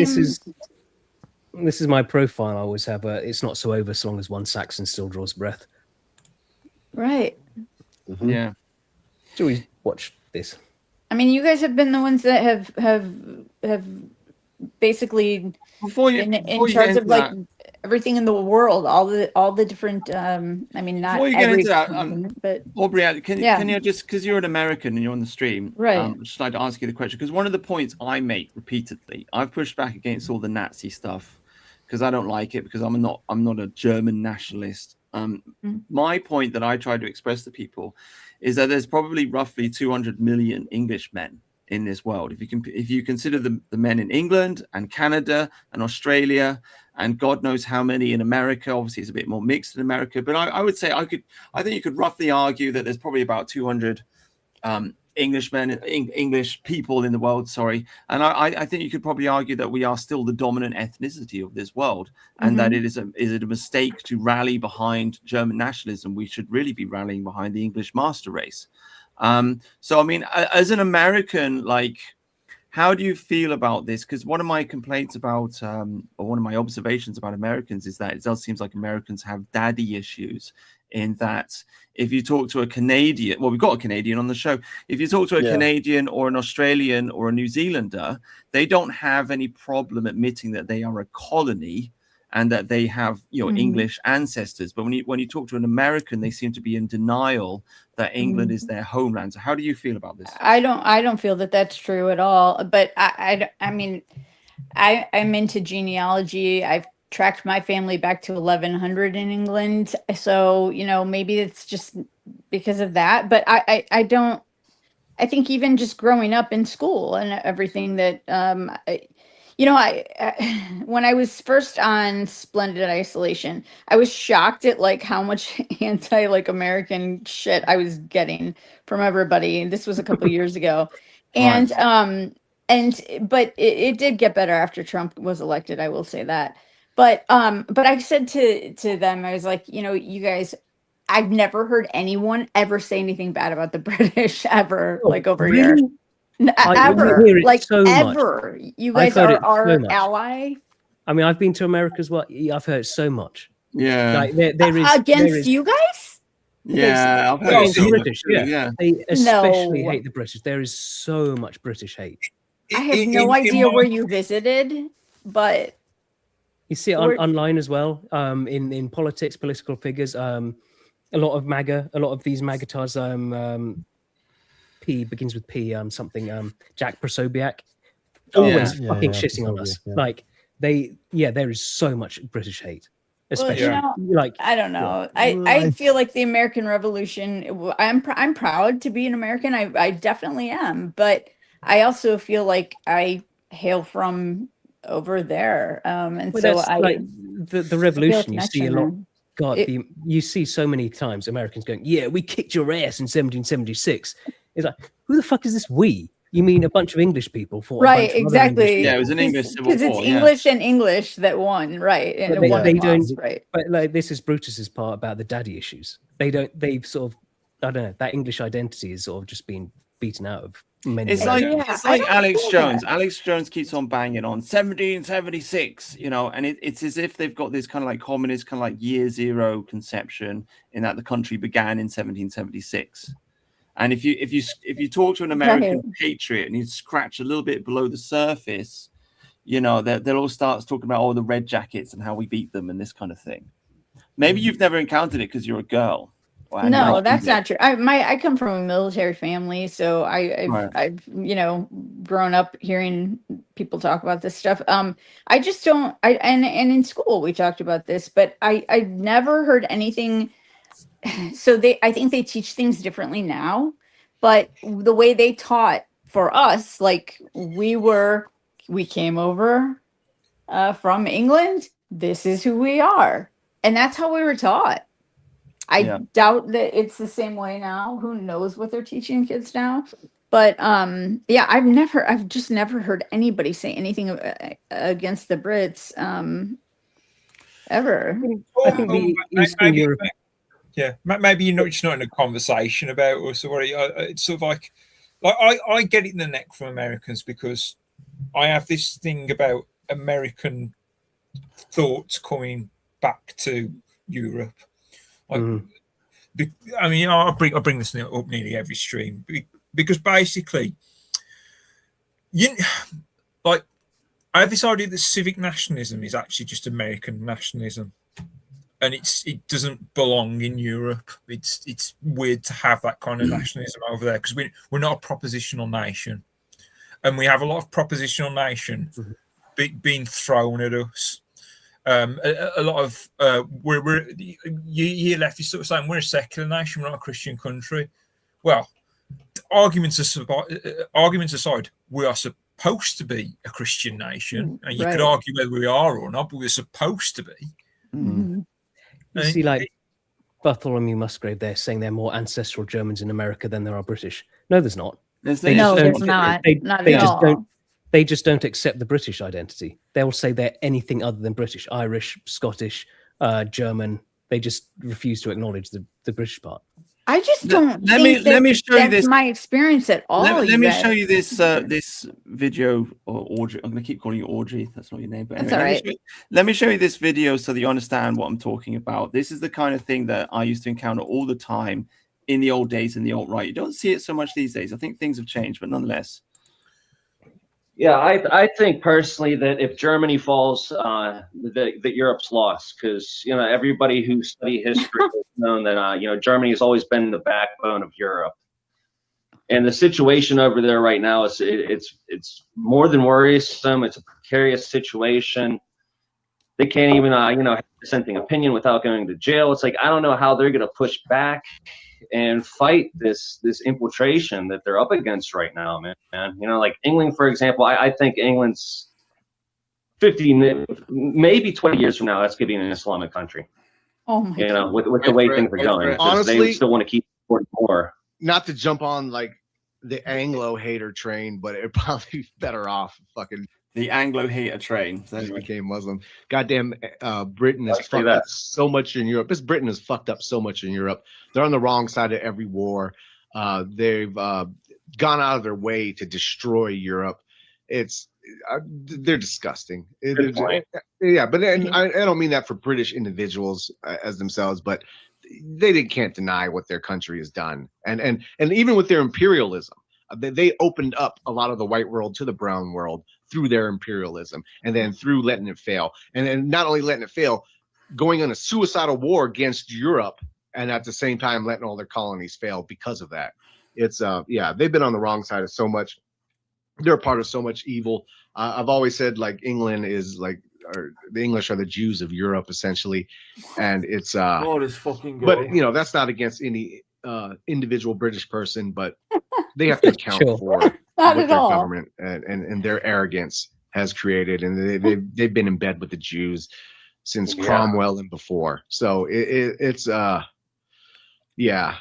don't know. They've been a part of so much bad. It's hard to have empathy for them when you see what they did to the Germans, you see what they did to the Italians. Fucking Dresden. Dresden is there you go. Fucking Dresden. Yeah. Anyway, you get the idea.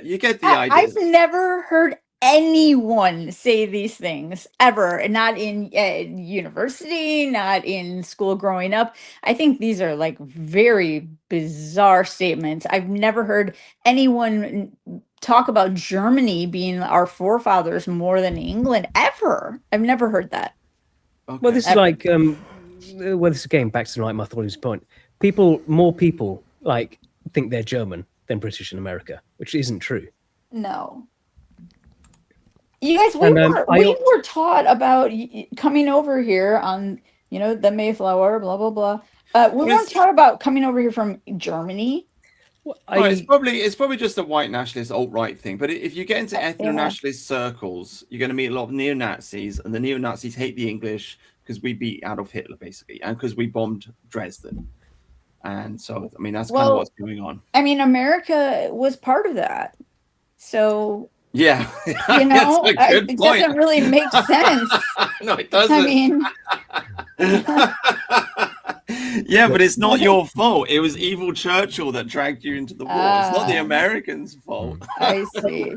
I do remember Tim Paul's buddy Luke Rakowski once talking to Sargon, and it's friendly enough, but Luke is the son of two Polish immigrants. And he's going, yeah, we kicked your ass in 1776, the usual thing. Like, who the fuck is this we? You Polish boy? What? I mean, okay, credit to your integration, but it's nonsense.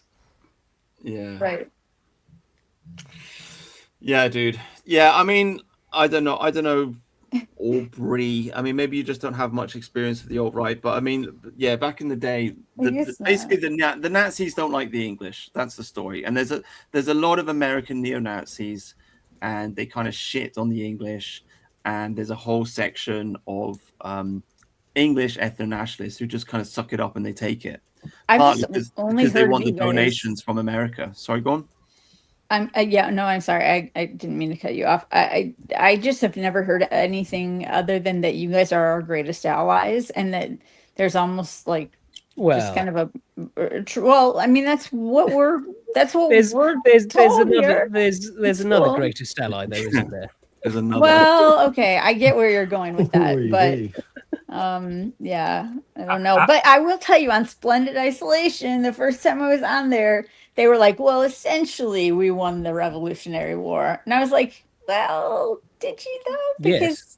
I am kind of saying the Pledge of Allegiance to my flag, but to your point, it was English and English, so Yeah. And Irish. So yeah, letting the Irish in was a mistake, and the Germans. I mean, letting in anyone other than Anglos, so that's just a mistake. Well, I do Letting in the people from Birmingham. That was the mistake. Yeah. No, that was the biggest mistake of all. Yeah. Do you want to see that? Do you want to meet the happiest man in Birmingham? This is Mercian, actually. I'm not from, but I'm not from Birmingham. Whatever, mate. Yeah. Fucking steaming mood, yeah? Because I live in a shithole. Do you know what I mean? Birmingham is a fucking shithole. I hate the fucking place. I fucking hate it. It's full of dickheads. I fucking hate it. Oh, wow. That sounds like Mercian. That sounds like Mercian. It's definitely him. The thing is, he is right though, isn't he? He is right. That's the funny part. It is a shithole. It is for dickheads. And if you were to live there, you would be angry all the time. Oh God. So don't visit Birmingham, is what you're saying? Oh, don't go to Birmingham. No. Don't go to anywhere in the West Midlands. There's no place for tourists. Yeah. Interesting.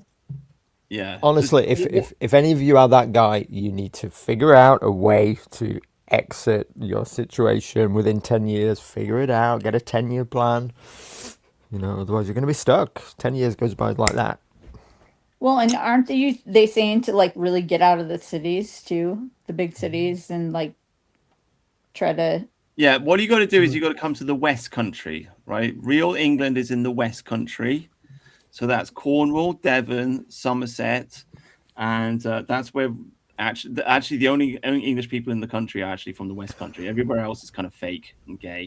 I was trying to get a valiant to move to the Cotswolds. Oh, were you? Oh, do you remember?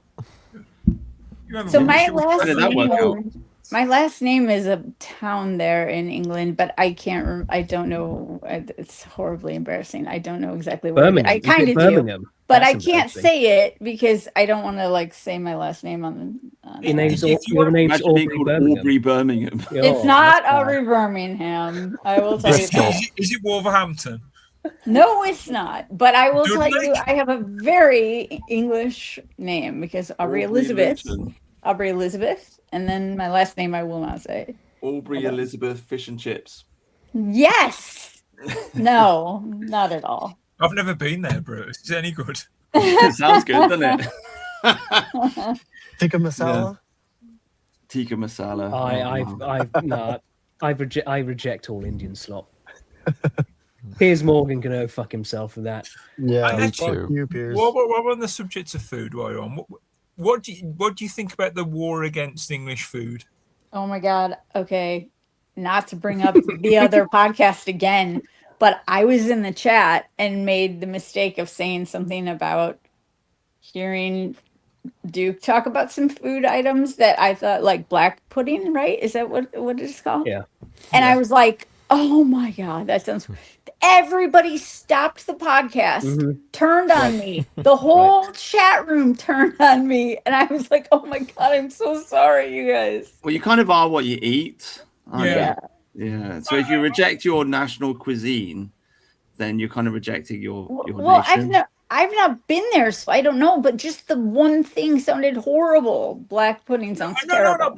No. Because black pudding's essentially like curdled pig's blood. So I don't like. I don't think anybody eats black. Look, you got to have a roast. That's what you got to have, right? That is standard. You can't. Do you want to hear? Sorry, do you want to hear about a delicacy that is famous in Somerset and the West Midlands, where I am? Yes. It's called faggots. We have pork faggots over here. Yeah, we do. You got to have fish and chips. You got to have a roast, and you got to have a pasty. So you're telling me that the Somerset Gimp eats faggots? Yeah, he probably eats faggots. Yeah, it's a West Country thing as well, isn't it? Brutus faggots. No, I'm sure it was in Somerset. You could get faggots. Like it's definitely a West Midlands thing. Brutus makes sure there's no faggots in the West Country. Yeah, we don't like Brutus especially can't stand faggots. Yeah, I'll eat a good faggot. I will. Oh God. So when you're saying a roast, are you talking about like a beef roast, like pork roast? What are you talking about? Yeah, anything. Yeah, just anything. Just a roast with like carrots, lettuce, carrots and like onions and potatoes, or just the meat. No. So a good Sunday roast would be like roast beef, and then you'd have maybe like some veg, like some peas, carrots, mashed potato, optional horseradish sauce, things like that in a gravy, and it's really delectable. The thing you got to understand about English cuisine is we have gravy and we have sauces. So you got your mint sauce, your apple sauce, your cranberry sauce, and others. And so people say that our food isn't very tasty because the actual vegetables aren't really like cooked with spices or whatever. But we have them with sauces. That's the point. The taste is in the sauce. You see, right? People just don't understand it. I think that's how I was raised then, on that type of food.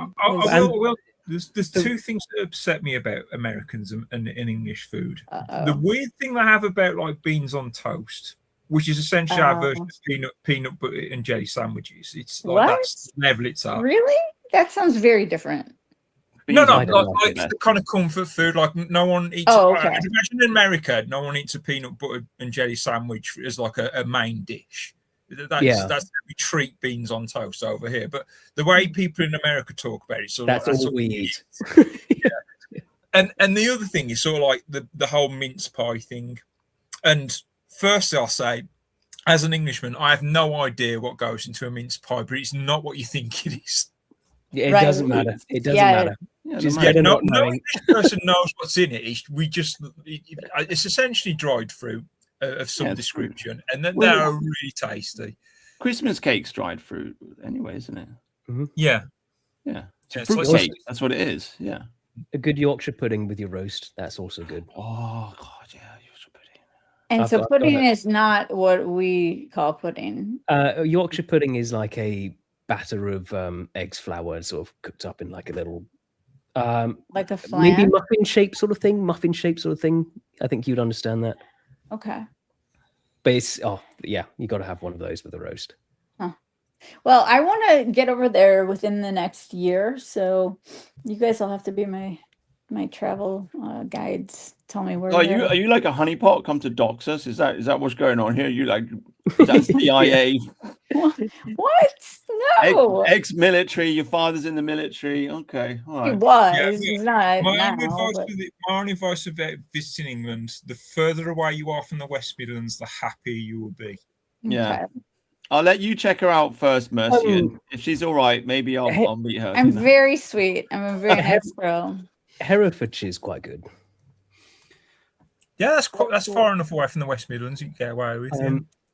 I've got the ultimate British. Ooh. Hold on. Huh? Also, don't visit London as well. That's a bit of a hole. That's on the same level as the West Midlands.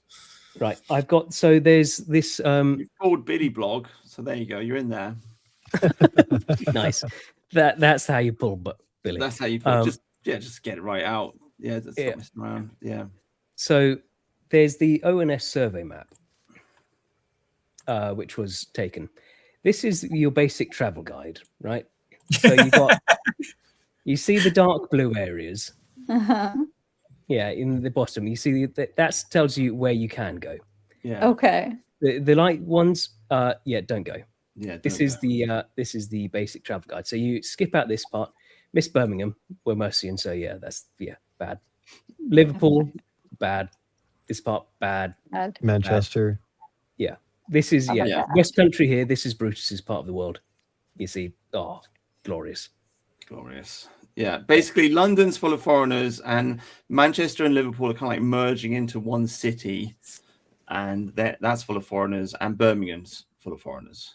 Oh my God. I am just looking at the comments for the first time.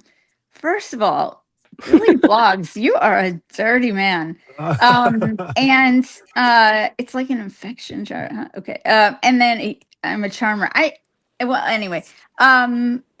You don't marry Aubrey. She'll cook you. No, I wouldn't. I'm not a slut, you guys. God. Jeez. Jeez, that's horrible. She'll leave you for a Minotaur. I will not. I have no attraction to them. And I'm not a flat earther. For God's sakes, people. I did. I left a terrible impression of myself. Nobody's perfect. Oh, God. She won't really leave you for a Minotaur. She'll be able to find one. Yeah. No. Well, you don't I like really guys with accents, obviously. So. Sadly, although we have nice accents, our country is actually very, very poor. So we probably do better off in America, to be honest with you. They say England's poorer than like your poorest. What is it? Minnesota is your poorest? No, it'd be Mississippi. Mississippi, yeah. Yeah, but that's kind of fake though, because so? Mississippi doesn't exist as an island. By the way, I've never cheated on anybody before in my life. I just have to say that. So don't ignore the chat. They don't get to speak to women a lot. They go, the hormones go crazy if they hear a female. It's just fine. It's fine. Whatever. Like I said, I'm all right. I've met 2 women, so I'm used to it. There you go. Oh my gosh. There you go. There you go. Well, 3 hours in, I've got to wake up early tomorrow morning. This has been a pleasure. Six people on the chat. It's great. It's easy. I don't have to talk as much. Just let the other people talk. And we did the show sober. And I didn't shout at anyone. You did when we talked about 9/11. Yeah, but I didn't really lose my shit though. You made me apologize even. Did I? Yeah, well, I said I meant no disrespect. I did. I felt kind of bad. So. Oh well, whatever. You didn't know. It was good.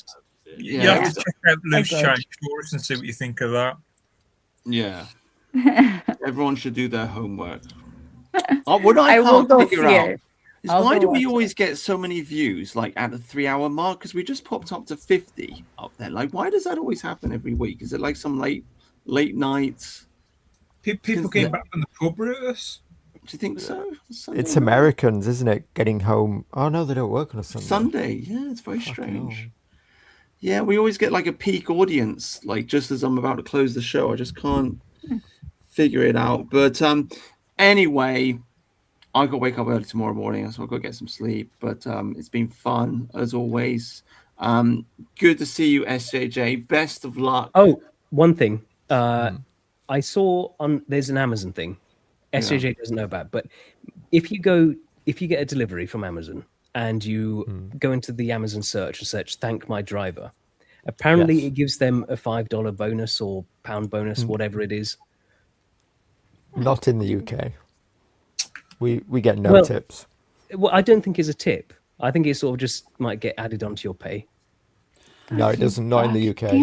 They don't have it at all. Oh. No, there's nothing here in the UK.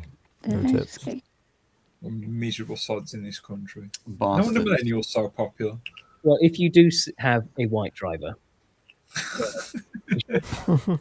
if you see one in the wild, yeah. Well, they I never see them, so there you go. Not even in your neck of the woods. No, I'm always at work. They drop stuff off. I'm at work. I never see them. I would like to do a public service announcement that you need to, right? The amount of places that I go to and people don't have a number on their house. They don't have a place where I can leave a package. If you have problems with deliveries, sort this shit out. I mean, how am I supposed to know where your house is? It's a nightmare out there. Don't you just throw it out the door like the delivery drivers around here do? That's what SJJ does. Well, in general, yeah, but yeah. Chuck it and some hope for the of them don't best. even stop the van. They just like paperboy. Well, how do you think SJJ is doing his 4-hour trip in 2 hours? Huh? He's just throwing them out the window. Just It's white excellence. Is that what you fights for? To see you make sure you clear the fence and make sure he hits the door as hard as possible. Yeah. Well, that makes sense actually. They've based the timers based on African time, haven't they? African time takes 4 hours. Yeah, pretty much. SJJ Yeah, can- pretty much. This is why I tell everybody, you know, these Amazon blocks, you can pick up a 4-hour block and go and do it in an hour and a half, 2 hours most of the time. Yeah, just don't slow below 5 miles an hour. I saw one of the guys. I didn't get to photograph it, but on the way out of the depot, right, one of the guys had pulled over in his van. He got out of the van. He put like the sacks that you keep the packages in on the floor, and he was praying. Wow. Yeah. I did see. I forgot what documentary it is. The amount of piss balls outside of an Amazon warehouse. Oh, this is grim. I don't like the way this conversation's going. Can we talk about Christmas? Because there won't be a show until after Christmas. So I want everybody to have a happy Christmas. Get some mistletoe. Give someone a kiss. And happy Saturnalia. Happy Yule. Personally, I just think of it as Saturnalia these days. Sorry, I just can't get it out of my head. That is what it is. Well, I mean, Father Christmas is Odin. Yes. I don't think he is. I don't He think he is. It goes back thousands of years. Yeah, an old white man with a beard. And there was they even like left out with the reindeer. idea of, leaving out presents. That was something for him to eat. That was I think he's a Finnish shaman, and they used to climb down the chimneys in the middle of the winter, and they used to give not magic mushrooms, but they used to give psychedelics. It's true, you don't know this story? Yeah, they used to give psychedelics to people. Gives you a sense that you're smiling, makes your nose red. Wow. I think Santa Claus is a Finnish shaman who has basically been deified, and he is a pagan god. Let's be fair. Children pray to him. A Finnish shroom dealer. Yeah, he is. Children do legitimately pray to him, and I think there's something in our society where it's like a ritual where it's like you're told and made to believe in Santa Claus when you're a child, and then as you get older, you have your hopes and dreams broken, and you're told that Santa Claus is real. What? What'd you just say? When you're a child, you're told. I'm that Santa Claus kidding. is I'm kidding. It was a joke. Why I felt that one, didn't I? Joking. Whatever. There's also Krampus. I like Krampus. Wow. Right. Krampus is, I much prefer Krampus. The idea of like, be good or you won't get any presents. You've been drowned out. I can't hear you. Oh, I can hear you. Somebody's got your mic. There's hammering. It sounds like hammering in the back. What the fuck is? Yeah, but- what the fuck am I looking at? well, this is Krampus. You haven't heard of Krampus? No, what the fuck is this? So Krampus is kind of like this. He's a demon who comes to eat kids who are bad at Christmas. Holy shit! Like this is a long old tradition, and this is so much better than telling kids, you won't get any presents, right? If you're not that, scare the shit out of them. Holy fuck! Yeah, if you're bad, a demon will eat you, children. So be good. That's so much better. Yeah. Wow. And it's On The Office, Dwight talks about his. Well, I don't know. You guys probably don't watch The American Office, but it's great. But he talks about how that was his like nursery rhyme as a child. The nursery stories that he was taught. All right, don't tell me that. Don't end the stream telling me that The American Office was good. All right, because that was that is absolute slander. It's nothing like the English show. Okay, right. First of all, the lighting. They got the lighting wrong. If you look at the lighting in the American Office, it's all very well lit, very Hollywood. The lighting in the English, the original and the best and the only version of The Office, the lighting was shit. It was dim lighting because that's what an office is like. Do you see what I mean? And it was. I don't know. I feel like it represents America. I remember. Well, fuck off. Really? I remember listening to some silent Jenners talk about their trip to America and how when they went to the airport, all the lights were working, and when they got back to Birmingham Airport, it was the flickering neon bulbs and everything was falling to bits. Oh my gosh. Wow. Like Birmingham is genuinely a third world country. Right. I never knew. Wow. It's a shit. I mean, like the weird thing about Birmingham is it had outside of London, it has the richest population in an area called Sutton Coldfield and Solihull. But most of Birmingham is a shithole, as is the rest of the Black Country and the West Midlands. It's stay away. And stay away from London. That's no place for tourists either. Right. Yeah. Are you going to get out, Mercian? This is the question. Oh God, I can't wait. I can't wait. On London, there are good parts of London you can see. You've just got to be quite careful, and like there's plenty of like interesting stuff there, but you just got to know where. The London banana is a good sort of rough guideline of the okay areas that you should stay in. If you Google like London banana, that gives you like the areas in that banana. Though. I know what you're talking about. I'll tell you guys my last name when we're done with this, and you guys can tell me if that's in a bad or good. I think it's a cute little village, but anyway. do you know a lot of America, like a local football team to me is a club called Aston Villa, and I think is it Prince William really likes it, and an American and a couple of Americans, including Tom Hanks, and they said the reason they support, in inverted commas, the reason I support Aston Villa is it sounds really nice, and it is probably one of the worst shitholes you'll ever see. Just because it's got the name Villa. Well, Aston sounds like doesn't it? Aston, like as a name, if you think Aston Villa, right? Yeah, Aston Martin Villa. It sounds vacation-y. Yeah, it sounds posh. Yeah, right. If you went there though.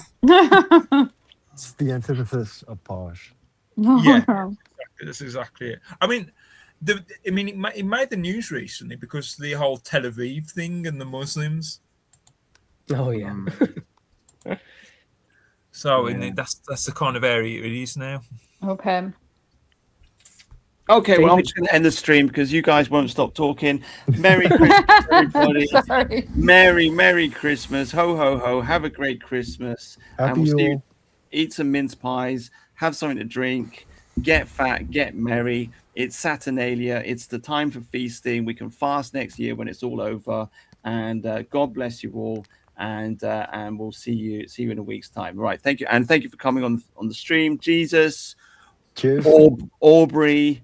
And Klaus. Make a 10-year plan. 10 years plan. My plan is to own nothing and be happy. Is that okay with you? No. Own everything. Own everything and be happy. That's literally their plan, isn't it? Own everything and be happy. All right. Anyway, thank you very much. Good night. Merry Christmas, everyone. Merry Christmas. Cheers, guys.